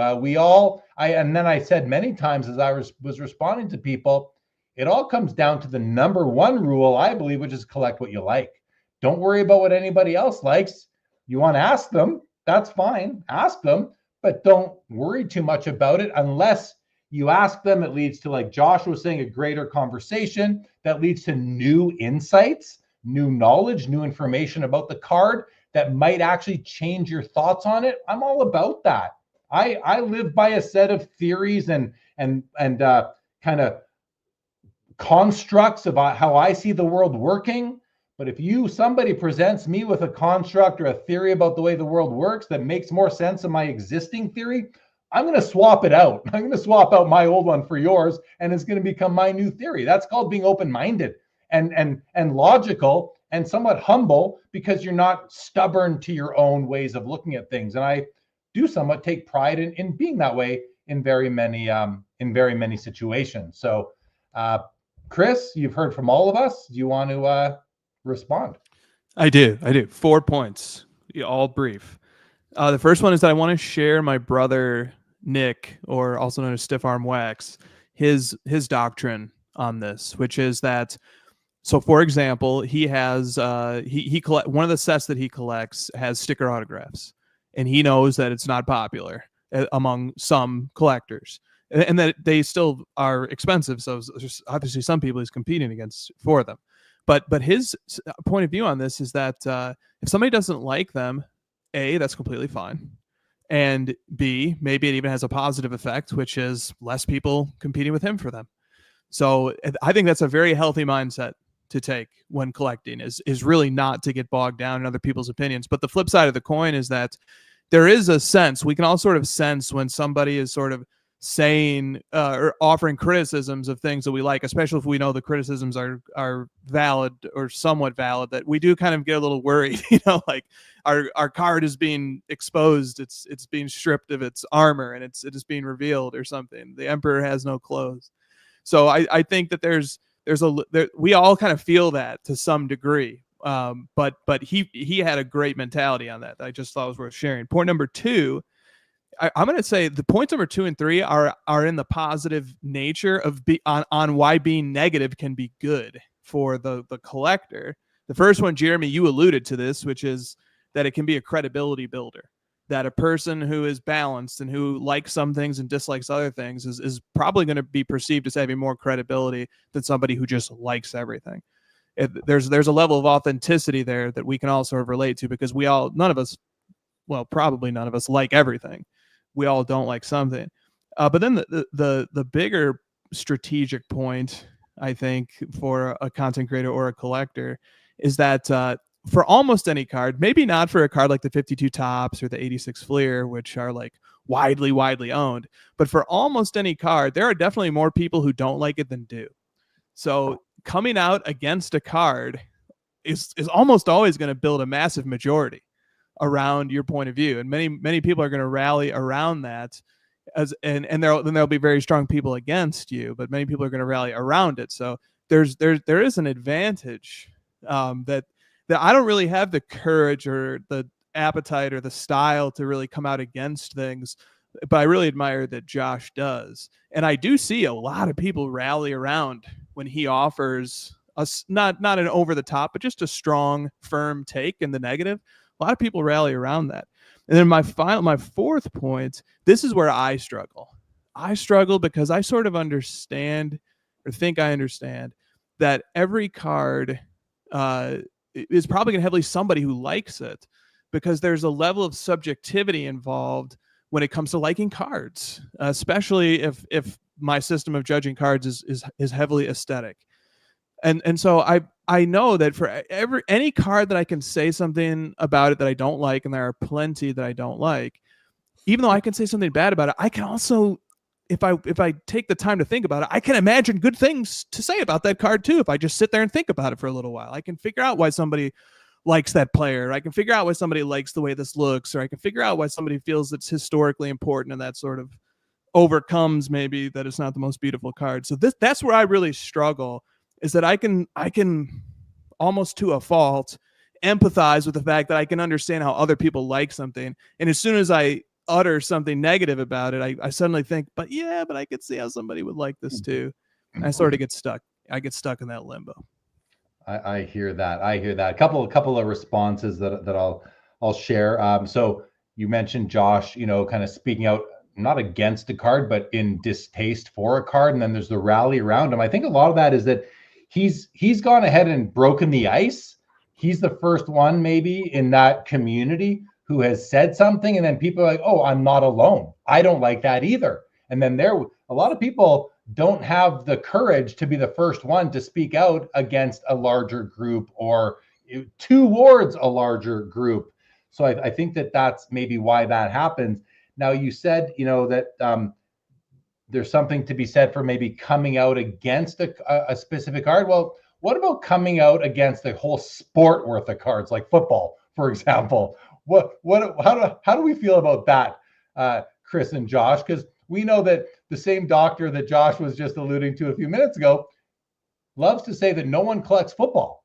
That's the sport. No one collects football cards. Football card collectors must get just like so put off and nauseated by that and offended. Literally, yes, some people think that the hobby is too sensitive, but if someone's just coming out and trashing your passion, I think you have a right to be a little bit sensitive. I don't know, or at least I also think that I understand why you might take it a bit personally, especially if it's like your absolute passion. So I just put that out there for fun more than anything, because we are all friendly. At least 75% of the screen right now is friendly with this specific doctor. So I'll leave it at that for now and go. Who's the last person to speak? Should we go to Joe or to Josh next? Let's go to you, Joe. Joe, because you're off mute. Yeah, I guess, there are different contexts for how we're expressing our opinions. Always an on IG post. Is it in person? Is it, DMs, whatever. But I think it was a few episodes back, Josh on the crossover, started, mentioning that he doesn't like flawless. And I collect flawless, and it was good to just hear his critique, for me to reassess and reevaluate my own sensibilities. And I did look through some of my flawless cards, and I said, okay, you approach it with a little bit more scrutiny, I guess, when you hear that. And it didn't drastically move the needle, but it is something that I actually enjoy doing, like reevaluating. Are the same sensibilities, are the aesthetics still important to me? Are they working for me? It doesn't necessarily matter that Josh, what he believes about that, but I appreciated him being frank, because it caused me to do a little internal audit in my collection. And there may be a few flawless that I do toss back into the pond, but there are some I'm decidedly not, because they're working for my aesthetic and sensibility. So anyway, I just think it adds to the robustness of the hobby for people to be sharing their opinions in a respectful way, or at least in a frank way that's not necessarily having ulterior motives or kind of nefarious reasons underlying it. And so credibility and a collector's kind of pedigree, all that gets factored in for me on how much I even listen to that stuff. How about you, Josh? Thanks, Joe. What do you think of this? Yeah, if someone says they don't like something I collect, I usually don't really. I just kind of brush it off, except when that one guy said no one collects football. I've never gotten fired up. That fired me up, because a lot of people collect football. So that's all. I think when you were talking about the flawless comment, Joe, that Josh Johnson made, I think there's something deeper there again, and I think it is that you probably respect Josh's opinion. That's why you were willing to reassess or reevaluate your sensibilities, because you actually respect his hobby experience. Maybe you respect his collection. Maybe you respect his opinion. If somebody says that they don't like a card that I love, before I take offense or feel bad about my card, I'm going to first assess, do I care what this person thinks? Is this someone whose opinion I actually respect? Like, you know what I mean? In that case, if I respect the person, if I respect their opinion, if I respect their collection, not respect isn't the right word for collection. If I like their collection, you know, because in the past we've liked similar things, but here's something we don't, I might actually think about it and think, oh, am I missing something here? Or is there a reason that I haven't thought of that might change my opinion on this card? And I'm willing to listen, as just to the ends of being open-minded about it and being willing to listen to hear other people's thoughts.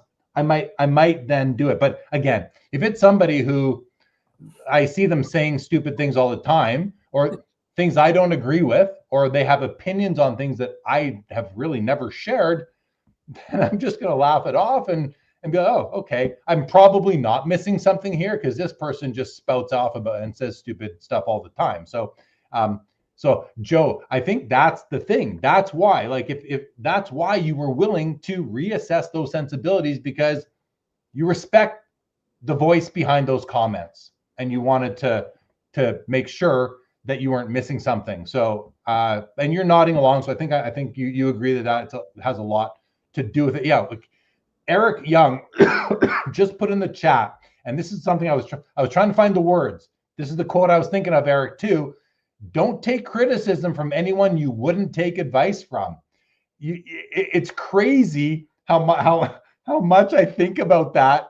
And I'm sure I'm not alone. I bet Chris does too. Anyone who has a YouTube channel, anyone who puts out content with their own original thoughts, you know, maybe not, yeah, anyone who's a content creator, I think this is a mantra that we need to employ for ourselves, because otherwise, things can get to you. And lucky for me, over 5 years now of doing this, that is only one of the tools in my toolbox for being able to continue to do what I'm doing and just not worrying about what anyone else says or thinks. I mean, there are other tools out there, and I tend to utilize all of these different tools in different ways for different people. And that's a whole other discussion. So let's circle back now. Let's go to Josh.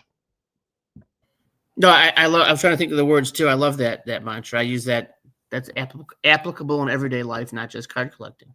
Exactly. It's similar to the one that goes and I hope I don't butcher this, but it goes something like, why would you spend so much money buying expensive cars, clothes, and watches to impress people that you don't even know?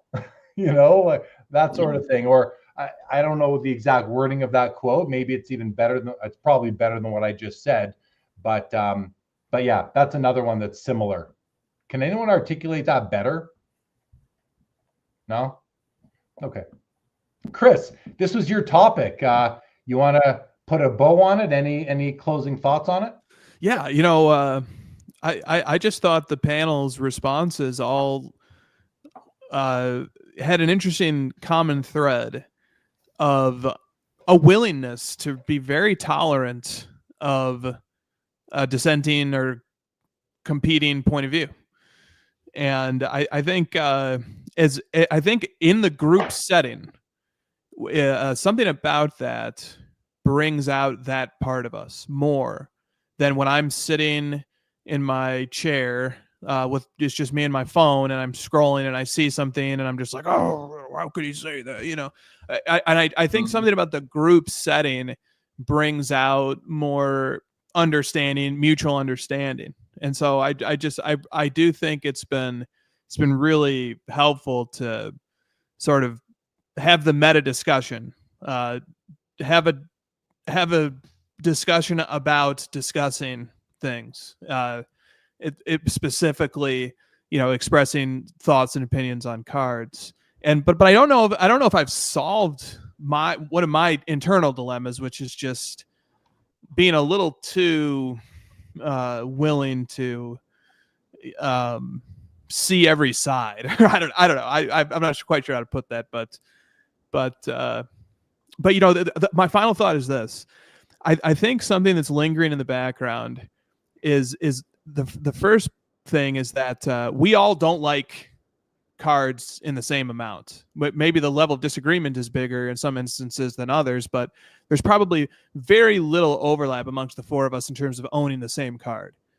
And so that's a quiet way of sort of each of us expressing that we all have different tastes from each other and that we all like different things in different amounts than each other.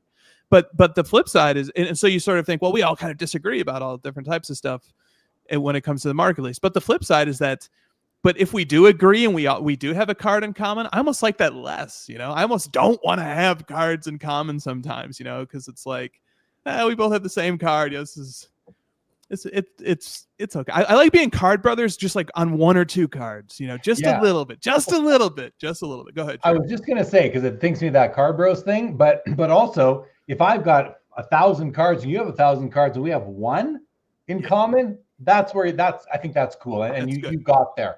I'm going to do a couple of comments here that have come in.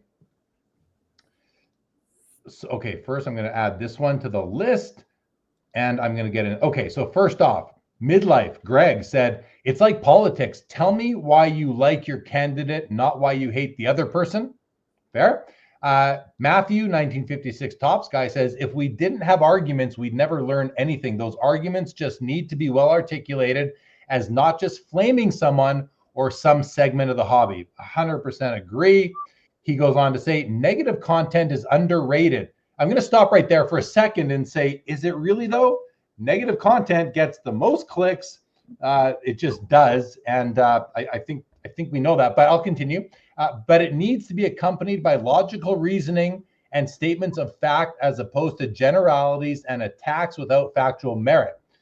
Well, what Matthew is saying we need is what is sometimes the most popular and maybe overrated content, Matthew. But I'm sure we agree on that. But I'm just seeing it maybe differently. Dan says, "I took heat for talking negatively about the 1963 floating head Pete Rose rookie card in this very chat." Well, Dan, I remember that comment. I pulled out my copy of the card. You didn't take heat, buddy. I just expressed my love for it. And it's funny because it's a card that, you know, I know most people think it's an ugly card and don't like it. So, but I don't remember giving it. Well, maybe you took heat from somebody else in the chat, Dan, but certainly not from me. And I love the card. And I'm totally cool that you don't. Let's Go Jordan says, "JL, that's me, is Canadian nice. Down here, bro, your card is ugly." Cardboard and Plastic says, "The 1963 Rose rookie card is a lot better looking than the 1992 Bowman Mariano Rivera rookie card." That is a funny card, and I'm sure there'll be people who don't agree. Jay Giuliano says, "For collecting, a new term, LAL, a concept that you can generally apply. Listen, adapt, and learn." And yes, I just made it up, but listen, adapt, and learn. I can't argue with that. Christina's PC says, "Cards are art. Art is subjective. Nothing is going to speak to everyone. And that's what makes cards and art amazing." Exactly. That's what makes this hobby so awesome, is that however many hundreds of thousands or millions of people are in the hobby, we all do it differently. I don't think any two people, I don't even think Chris and Christina do it the exact same, and they're in a relationship and they collect together. They don't even do it the exact same. No two people do it the exact same. And that's what makes this hobby so interesting, that we can always learn from other people and their approaches. Mike Petty says, "Walter Johnson." I'm not going to read that out, Mike Petty, but welcome to the chat. Stiff Arm Wax is here with us, Chris's brother. Gordon Morrison says, "Spending money I don't have on things." Yeah, this is the quote. Spending money I don't have on things I don't need to impress people I don't like." That is such a great quote. And then Midlife Greg says, "Good point. We all tell others what we don't like because we don't buy it." Yeah, speaking with our wallets in a way, right there is what you were talking about. I think it's very, very, very similar. Timepiece Esquire says, "I think there is a difference between expressing negative opinions about cards versus trashing the hobby like that other lawyer does in his 5-minute episodes, whom I dislike and shall not name." Fun Bobby says, "I tend not to scrutinize the cards people like, but the amount they pay for a little piece of cardboard." Yep. Yeah, Texas Ranger is exactly right. You click on a petty comment at your own risk. Exactly. Jeremy says, I haven't bought pirate cards just because I haven't. Doesn't mean I don't like them. Takes time to get what's fun. Yeah, that's true. Just because you're not buying something doesn't mean you don't like it. You may not have discovered it yet. Well, very good point, Jeremy. Thank you for layering that on. Matthew says, should have clarified. Well-reasoned negative content is rare and underappreciated. Bingo. Thank you, Matthew. That definitely on the same page there. MK, Michael Kaddish says, ask Josh Adams to show us his football cards. Always wondering if you're in the chat there, Doc. Good to see you. Yankees fan says, this is and has always been one of the best chat room group of people there is, period. Thank you, Yankees fan, for that. Okay. Good stuff, everybody. We are 3 hours and 10 minutes into this episode. What do you guys want to do? Anybody have another topic? Josh, I'm good to go for a few more minutes if you guys are. Josh, do you have any topics that are top of mind? I could talk about anything. My football cards are not with me right now. Otherwise, I'd happily crack them out. A+ troll job. I guess we could talk about, I don't know, any national stuff you want to talk about? It's only like 3 weeks away. Although I'm sure that's like you have your own separate, No, I'm doing my Road to the Nationals series. Chris was a guest. I had a bonus episode just dropped earlier this week with Dave Spinrad, Rated Rabbi, who's not coming to the National, but he provided the perspective of, look, I'm not coming, and here's how I'm dealing with not going to the National. I thought it was a great sort of discussion for people who can't come and for people who are maybe thinking about it to maybe come. I'm excited for the National, Josh. I can't wait to see all you guys. Me too.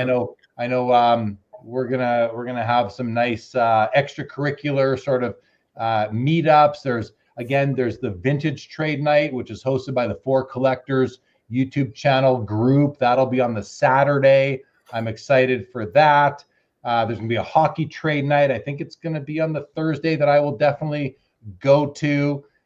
Which GP Sports Cards, one of my channel sponsors, will be helping to sponsor as well. So I'm excited for that. But I just can't wait to walk the room. And my favorite thing about the National, there's the people, of course, but the card side of things, my favorite thing about the National is that I don't know what I'm going to come home with. I have a few things I'm gonna try to find, but I'm sure I'm going to pick up something that I wasn't expecting to find or discover at the show that I will leave with, and I'll be very happy with. I will share those with you guys, both this group and, of course, the chat after the National. I can't wait. But what about you, Josh? I was going to say, what's on your want list for the show? Anything specific? 41 Play Ball DiMaggio is number 1. 33 Gaudi Lou Gehrig is probably number 2. T206 Ty Cobb, red or green at this point, is on there. Which Gehrig, 92 or 160? 92, exclusively 92. That's a conversation that Chris could get into probably. Thursday night YouTube get together, which has been organized by Mike, Baseball Collector, for several years. I've been to it several times. It's always just a nice, relaxing, like a nice way to wind down the day on the Thursday. Dan called that out here. Thank you for that, Dan. Just excited for everything about it. Excited for everything about it. So, Josh, what about you? What about you both on the personal PC side and on the side of 90s Auctions, which, guys, is Josh's auction company, 90s Auctions. What do you guys have going on? So, for personal side, I'm looking to replace my 35 chickle set that I had to sell last year. So looking for some high number chickles, hopefully Nagurski, maybe if I can snag one. Big card. That's football, by the way, for anyone else who's listening. So also from a professional side, we have a somewhat big announcement next week. It's going to come out. So stay tuned. It'll be fun. And have some good consignments coming in. Next auction starting right after the National. And we're just going to be, having a presence there like we always do. It should be it's a nice, fun week, but it becomes less fun when it's more of a job. So, but it's all right. You just mentioned an announcement coming next week. I mean, this is Sports Cards Live. I mean, this is a place to make announcements, Josh. Yeah. So I'm still ironing out the details. So I don't have anything ironed out yet. So as a lawyer, there's all right. Thanks, Josh. We'll see you later. He's not going to announce it here. We don't need him here. I'm just kidding. I'm just kidding. Welcome back. Welcome back. Oh my God. But it'll be very soon. So next week, hopefully. What about me, Dan? Dan says I need a selfie with HOJ at the National. What about me, Dan? I don't think we've had one. Maybe we have. I don't think so. If Dan's going to wear his suit at the National, I want to get a selfie with him. So hopefully that'll be worthwhile for sure. A couple more comments here. Timepiece Esquire. Jeremy, can you ask Josh to give us a sneak preview about what cards he expects will be included in the next 90s auction? Can you do any of that, Josh? Not right now, but I'll have some posts next week leading up to the National. So thank you, Timepiece Esquire. He goes on to say, 90s auctions needs more rare 90s hockey cards, perhaps auctioning some of your Pavel Bure in the next. How about some of your Pavel Bure, Timepiece Esquire? I'm down to 2 or 3 Bure cards in my collection. Ben Burrows says, curious if Chris has any thoughts on the record online sales month. So it wasn't covered yet, Ben. I think that's a great topic. Chris, why don't you talk about that for a few minutes, and then we'll hear, unless Joe had any. Joe, we were talking about the National. We didn't even hear from Chris on the National, but we did talk about that on my Road to the National series. We know Card Ladder will be there with a bigger booth than ever in the corporate area. A great place to come, charge your phones, hang out, share your pickups. Chris, anything you want to say about anything else about that? That's it, man. I'm so excited for the National. I've made a few deals that I'm going to consummate at the National that I'm excited for. So I just can't wait, man. Yeah, and if anybody needs a place to hang out, charge the phone, show us what you bought, tell us what you're looking for, and just have a collector get there you go. There's the phone charger, the Card Ladder branded phone charger. Beautiful. Yeah. Well, we will have something like that to give away too. But everybody welcome booth 2323. Can't forget that. Jordan. That. Yeah. Jordan. We're close. We're close. I'm at 2605, so I'll be there the whole time. Yeah, dude, Josh, man, he kept the whole aisle nourished with bagels last time we were in Chicago. I'll do it again. I got my favorite place. It's like 10 minutes away. I'll make a run in the morning. Oh, those everything bagels were fantastic. Best. Nourished. I like that. Nourished. Yeah. Yeah. Christina says, bring the bagels, Josh. Bring the bagels. Yeah, now I'm on the hook. Right. No, yeah, you are. You've committed. You've committed. I just put them on blast. Everyone's gonna expect the bagel. Do we want to say anything about the new high volume? Ben put out an excellent article with the Collect publication that covered it, and I thought he covered it extremely well. I would direct people to read that. Yeah, I mean, I read it myself. He got the data. He sourced it from Card Ladder, which was great, and I thought it was really interesting, especially since not all the data is even in yet. So the numbers growing. So yeah, check out the CLLCT.com. Ben Burrows is one of the, I don't know if he's a senior writer. I don't know how many. I know there's him, Will Stern, Darren Ravel over there putting out great content, a lot, on many different topics in not just sports cards, but sports collectibles and some other things as well. Ben is a regular here on Sports Cards Live. He comes on with us once every 3 months or so, once a quarter, to give us some updates. And he was just on a couple weeks ago, so he'll be back on in a little bit. But Chris, I mean, any insights at all? People can go read that, but let's hear from the man who supplied the data. Any insights you may want to share? Yeah, I mean, look, this is my editorializing. So, like, the objective point is that the total sales volume tracked in Card Ladder for June was the highest that we've had so far. And that's the second time in the last 4 months that's happened. that we've set a new record. We being the hobby, being the secondary marketplace for singles primarily, but so that's the objective part of it. My editorial or subjective take is that the market is really hot right now. I think there are signs that we are in a 2021, 2022 type of moment. Certainly the conditions are different. We're not all, quarantining at home and stuff, but the sentiment is very positive. Prices for certain types of cards are rapidly escalating. People are acting under behavior that looks a lot like FOMO sometimes, and so I just think that we're in a really hot market right now. The market is really hot. I think the National will be the next big test of sentiment, and we'll see how much buying and how much selling people are doing there. And to me, that's my personal opinion, is that this number is maybe a number of caution, as much as it is an encouraging number to see that the secondary market continues to grow. I would also counsel, and I believe Ben mentioned this in his article, and he certainly mentioned it in his general coverage of the hobby, that definitely a lot of growth is happening in the TCG and in particular the Pokemon sector. That those metrics are certainly bearing out in grading metrics. So we don't have a clean way to separate out that data in Card Ladder in terms of the sales, but I would be shocked if the growth of Pokemon wasn't a big contributing factor here. So that's something to keep in mind too.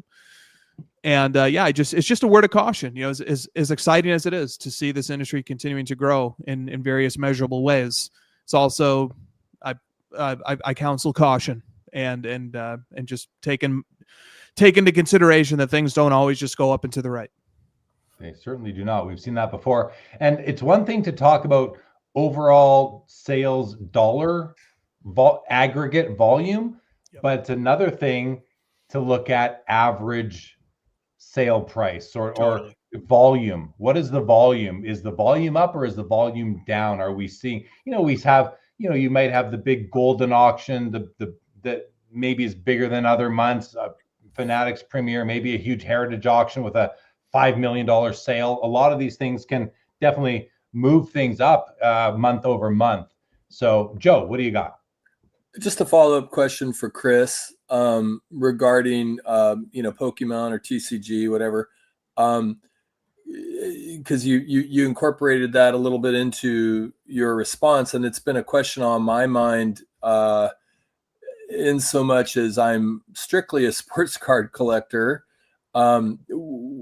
What do you think the overall impact is on sports cards with the uptick in Pokemon? When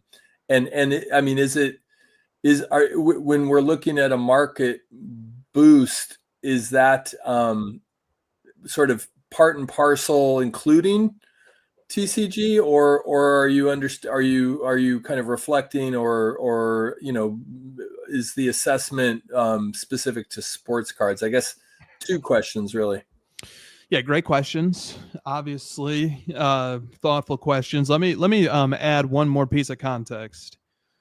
I just pulled up the price and indexes. So price indexes are not telling us necessarily anything about aggregate volume. They're just telling us how prices are moving.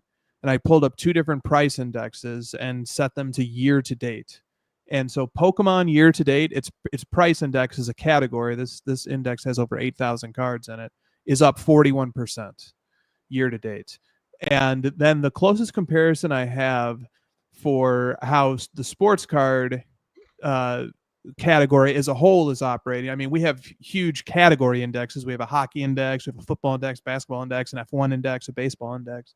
But in terms of just like a general snapshot of maybe price sentiment in just sports cards, I would look at the CL50, which is only a 50 card index, but it's got, a lower grade 52 Mantle. It's got a PSA 986 Fleer Jordan. It's got cards like that.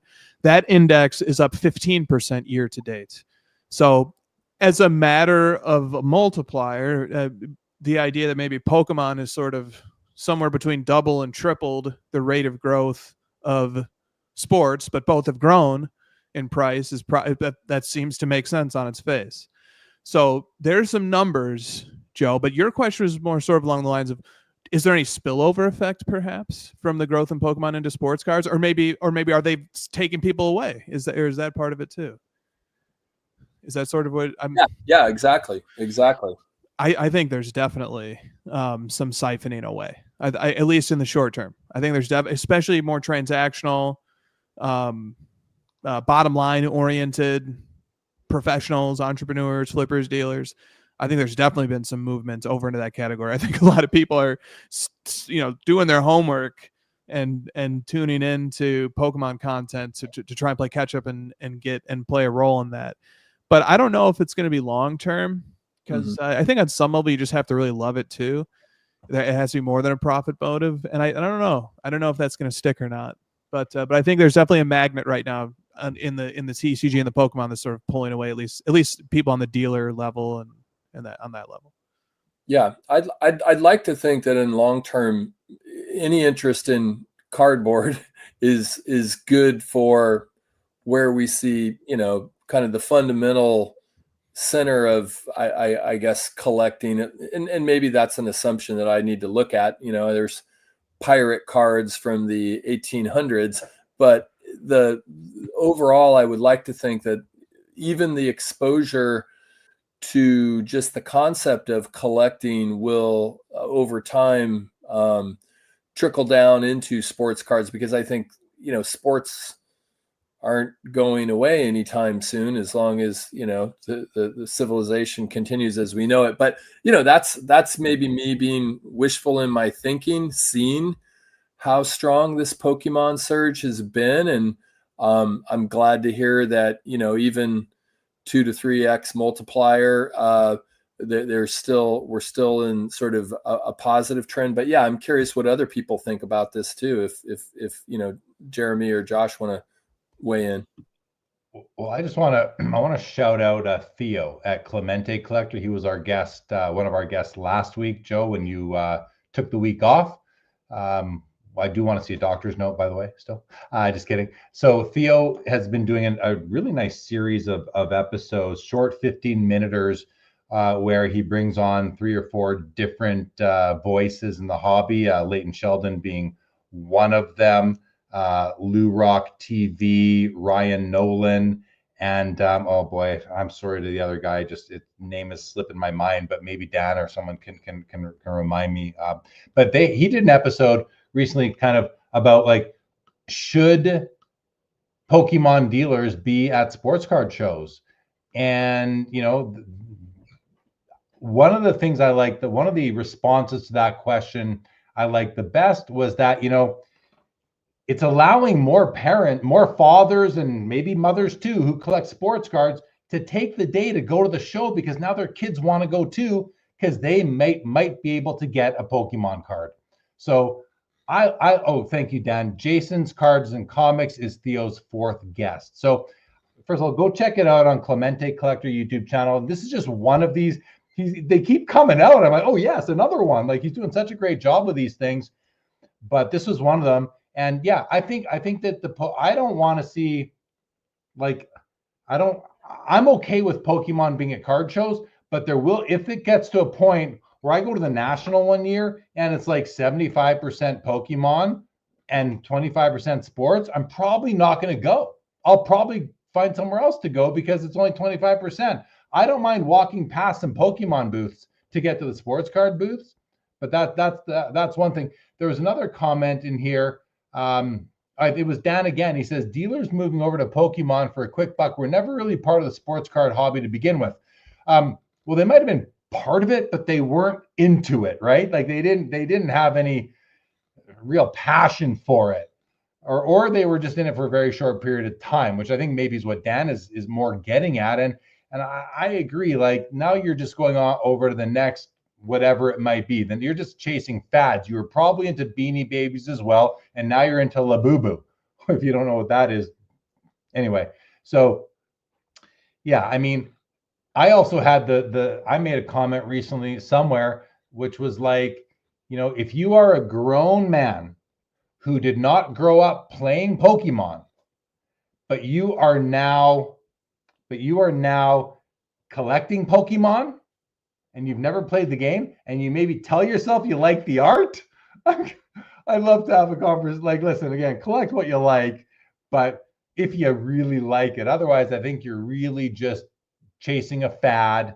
And they'll say, I like the art. Come on, the art's not that great. I mean, it's not, well, I shouldn't say that. That was very unfair of me. in my opinion, I don't know. Yeah, Chris, I'm walking a thin line here. I get it, but because art is subjective, and I certainly believe that. But are you really a grown man who's all of a sudden taken a liking to these little pocket monsters? Because that's what they are. Like, are you collecting Peppa Pig as well? Like is that right up your alley? I don't know. So anyway, I'll leave it. I'll leave that at that. Jay Giuliano, Jeremy, isn't that the Canadian national show? No. The nice thing about the expo is that they really segregated the Pokemon this in the last few years. Yeah, it's like got its own section, and I didn't even walk into it. Why? Because I don't care about Pokemon. Not to say it was all there. There's also a local show here, guys. It's the New Horizon show. It's grown so much because of Pokemon, but Rob, who runs it, put all the Pokemon on the upstairs floor, and he actually segregated it. Pokemon upstairs, sports downstairs. Perfect. Like, he had the ability. He had the just the venue allowed for that. You know what I mean? So I love that. Josh, I'm going to come to you in 1 second. I'm just going to go to some quick comments that are dealing. Actually, no, we'll go to you right away, Josh, because I see you kind of. Go ahead.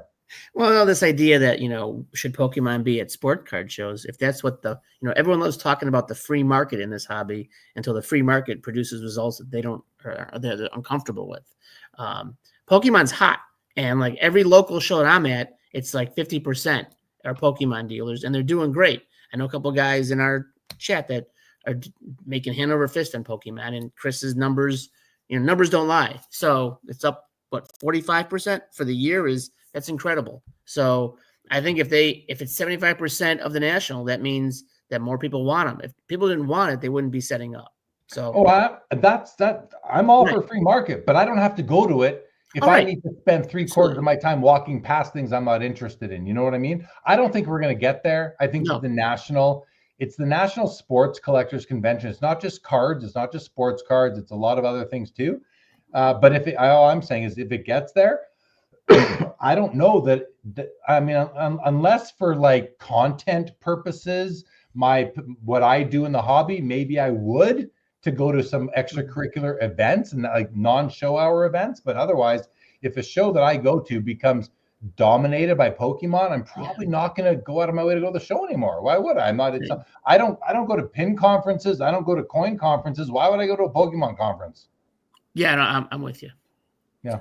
Jay, it's interesting to me. I mean, I know you were being a little tongue in cheek about the people that have, come to the Pokemon craze a little late, and, maybe didn't play the game and whatever. And that would include me. I'm not collecting Pokemon, but I do think that's an interesting, I'm pausing on reflecting on that as kind of a phenomenon of where we find ourselves in the larger umbrella of card collecting overall. Has the sensibility of the larger level of community shifted to something that just is as simple as what's hot, and that's, I don't want to say it's concerning, because that would be kind of naive of me, but it does cause me to kind of sit back and reflect on things if that's the case, that people are just it gets to the sort of all the conversations around the flippers vortex, or every card needs a home, but does it need a home? Are these people collecting for the love of it? And again, these aren't questions they're more rhetorical questions, I guess. Yeah, I think, and you caused me to even think deeper into what I was saying, and I think for me, it's because I believe, and I could be wrong, and this could be me projecting, but I approach the hobby really from at the foundation. It's nostalgia.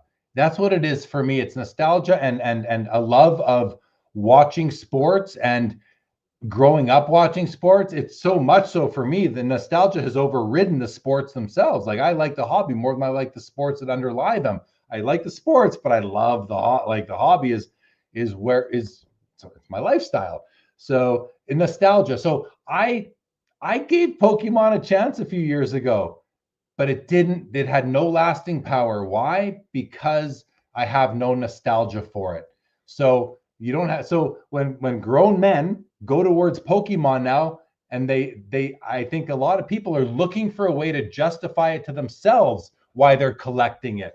And I think a lot of it is with the absence of nostalgia, they fall back on, I like the art. I like the art, which I crack up about because I just don't believe you. I don't believe you that you like it enough to take money away from sports cars to put into Pokemon.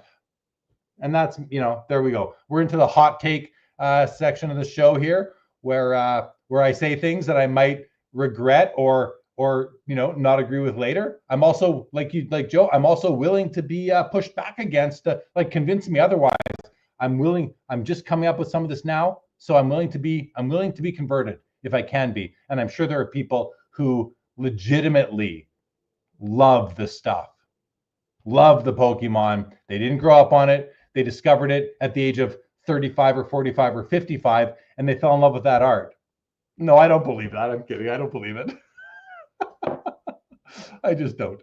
Ben Burrows, though, says the growth of Pokemon at the National doesn't surprise me, but I'm surprised that it's so quickly outgrown other non-sport categories that show specifically. Yeah, I mean, that's I get that. I get that. Phoenix Rising says fondling pictures of men versus fondling pictures of fictional characters. Now, the one thing there is that, I have Batman and Robin cards from 1966. I would love to own a Superman card, but I have nostalgia for these things. I grew up on them. Pokemon was really off my radar until maybe 15 years ago. And I know it came out 25 years ago, but I didn't catch on to it until many years after. So I'm not going to say anything about collecting fictional characters. I have some fictional characters in my collection as well. Every comic book collector out there has fictional characters in their collection, but they probably have some nostalgia of it, some nostalgia for it. So, okay, lots there. Chris, why don't you bring us home? Big pressure. Big pressure here. I hadn't thought about it from Ben's point of view, that thinking sort of about all the non-sport categories. And so he says vintage, Marvel, DC, Star Wars. Yeah, I mean, entertainment cards certainly have had peaks and valleys, and they had a big peak in 2021 and 2022. And there were some celebrity participants in the hobby who were very high on them. I think that only added to their visibility. And, something else I've noticed is that sometimes when you do get let's say people with celebrity influence or people who are well capitalized and they come into the hobby, I've noticed maybe a disproportionate number of them eventually end up getting into or skewing towards non-sports cards or entertainment cards. Maybe they take an interest in musician cards. Maybe they take an interest in comic book related IP. I do notice that too. So I don't know. I mean, maybe sports cards, we've got a number of battles to fight to preserve our space at the National as the walls close in. And, even something else that's kind of related is it's not non-sport, it's a sport, but like F1 and soccer, tennis cards. I mean, those Carlos Alcaraz cards having like $250,000 sales within the last week. I mean, these non-traditional categories can heat up very, very quickly, but they don't always last, I'll say. I got into some of that entertainment and music, the vintage entertainment and music cards. And during my Joe Jackson consolidation, a lot of those got the axe. A lot of them did, but I kept some of my favorites. I'm not willing to get out of it completely. I do enjoy that because I listen to that music. I watch that TV. I watch movies with those people in it. I think they're cool. I don't have any of that feel for Pokemon, but the Philippines collection jumps in and says, as someone who has been collecting both Pokemon, sports, and other non-sports, I feel there's way more of us out there. I just imagine we see less people open about it due to the negative stigma. Yeah, and now I'm feeling bad. I don't want to add to negative stigma, but I'm also going to have an honest discussion about what I think about things here when there's no one specific that I feel like I'm insulting.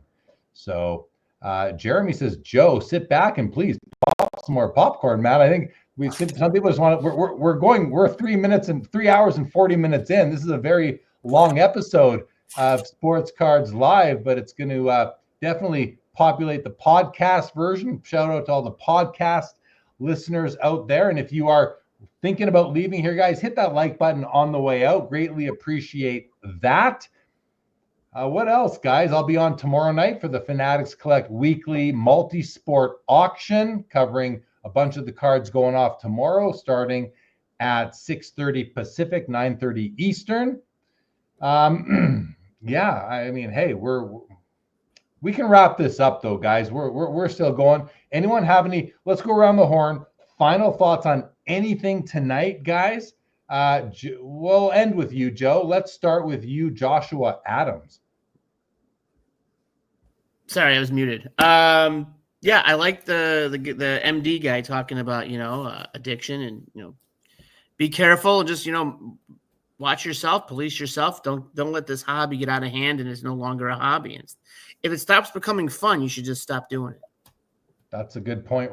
That's a great point right there. Yankees fan here says, we missed your Jackson card discussion, JL. Yeah, there's two topics that I put on the thumbnail and in the description that we didn't really get to tonight. One was the fact that, I bought the Joe Jackson card in March, PSA 1.5. The other day on Goldin, an SGC2 sold for almost what I paid for mine. Mine's a 1.5, but mine's a 1.5 that looks like a 7. That was an SGC2 that looks like a 2.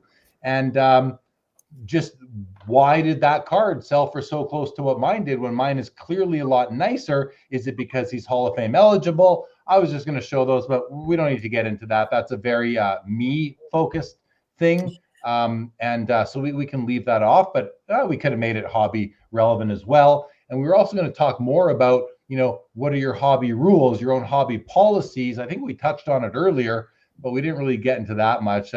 We just had a lot of great discussions here on a few topics that I think ruled the show, and I'm okay with that.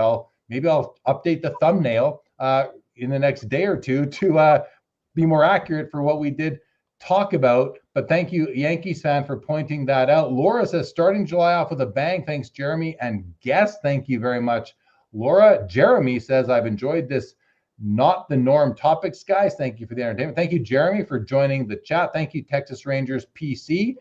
Chris, did you want to give your parting comments? I know you probably felt like you already did it, but you can do it again. Yeah, here's my parting comment is I hope that the topic of our collectors talking about their rules, their self-imposed rules, and I hope that topic comes back in a future episode, or it can come up, because I think there's two parts to that topic that are fascinating. One, what are the rules, and then two, how strictly and consistently do you observe them? And if you find yourself breaking one, do you then modify the rule set to update for that? I'll just respond and say, Chris, I think that they are your rules. You are allowed to make exceptions to your own rules. In my post, someone called me out. I think I might have mentioned this earlier in the night but you're collecting the 0506 Cup base patch parallel set. And I said, yes, I am. My rules, my exceptions, but I started those over 10 years ago. I've grandfathered in a few sets that I am still a slave to. So again, we are allowed to collect how we like, for sure. Joe, how about you for some final comments for the night? Well, it was a real tour de force from slabnostic all the way to Pokemon competing with sports card market, and I do want to acknowledge, I feel and see the legitimacy of the Pokemon world, and I've got no issue with it. It's not what I do, but I do obviously have vested interest in sports cards, so I'm following that with a higher level of interest than someone that doesn't really care about Pokemon cards, because I just think it's interesting. I think it's an interesting time in the market. Thank you, chat. The chat was incredibly engaged tonight, especially for our discussion on addiction, and that's a sensitive and important topic. And I thought we hopefully we handled that well. It's hard to talk about those things in any way that does complete justice to all the complexities involved. I think my takeaway though for this episode is really just, where are the important conversations happening in the industry and in the hobby? And I would like to think they are happening, but I'd like to hear more about those important conversations between the real stakeholders who are the most capable of steering and stewarding the industry in ways that lead to sustainability and a higher level experience. I mean, we see a lot of glitz and glamour from Fanatics Fest, but where is the substance? Where are the substantial sort of conversations and redirections? So that's my curiosity. Thanks, chat. I enjoyed the chat tonight. My popcorn was partially connected to just enjoying reading everybody's thoughts tonight. Thank you, Joe. Appreciate all those comments and shout outs. Brett Miles says, great episodes all. Much thanks. Thank you, Brett Miles. Linda's First says, another great Saturday night at Sports Cards Live. Thanks, Jeremy. And all chat was on fire as usual. Thank you, Linda's First. Philippines Collection, you take care too. He says, really great stream. Thank you for being here and commenting, Philippines Collection. Phoenix Rising, good show. Good night, all. Good night to you as well, Phoenix Rising. Thank you. Ziggy No says, thank you, JL and guests, for chat and a fun night. Thank you, Ziggy No, for your participation tonight. Eric Young says, awesome show tonight like usual. Thank you, Eric Young. Justin Bode, good night, everybody. Love you guys. Thank you, Justin, and congratulations on your 172 days. Foul Ball says, my name is Foul Ball and I have a Sports Cards Live addiction. Thank you, Foul Ball. Very cool. Jeremy says, best slogan in the hobby. Gotta catch them all. Glad to hear everyone's opinions on the hobby. Fun way to keep active. Thank you, Jeremy, for that. And GC says, where's Stiff? Hey, Stiff made an appearance in the chat earlier. He was there for sure. Curmudgeon, thank you for joining. Cheers to you guys. With that, for July the 5th, 2025, this episode of Unmute Yourselves, fellas. This episode of Sports Cards Live is now over. Let's hear it, Josh. What is this episode? Over. And with that, Christina's PC says over as well. Have a great week ahead, everybody. Good night, and thank you for joining us this evening. Thanks for tuning in and being a part of the Sports Cards Live community. Don't forget to like, subscribe, and most of all, keep collecting. More great content to come. Sports Cards is a lifestyle.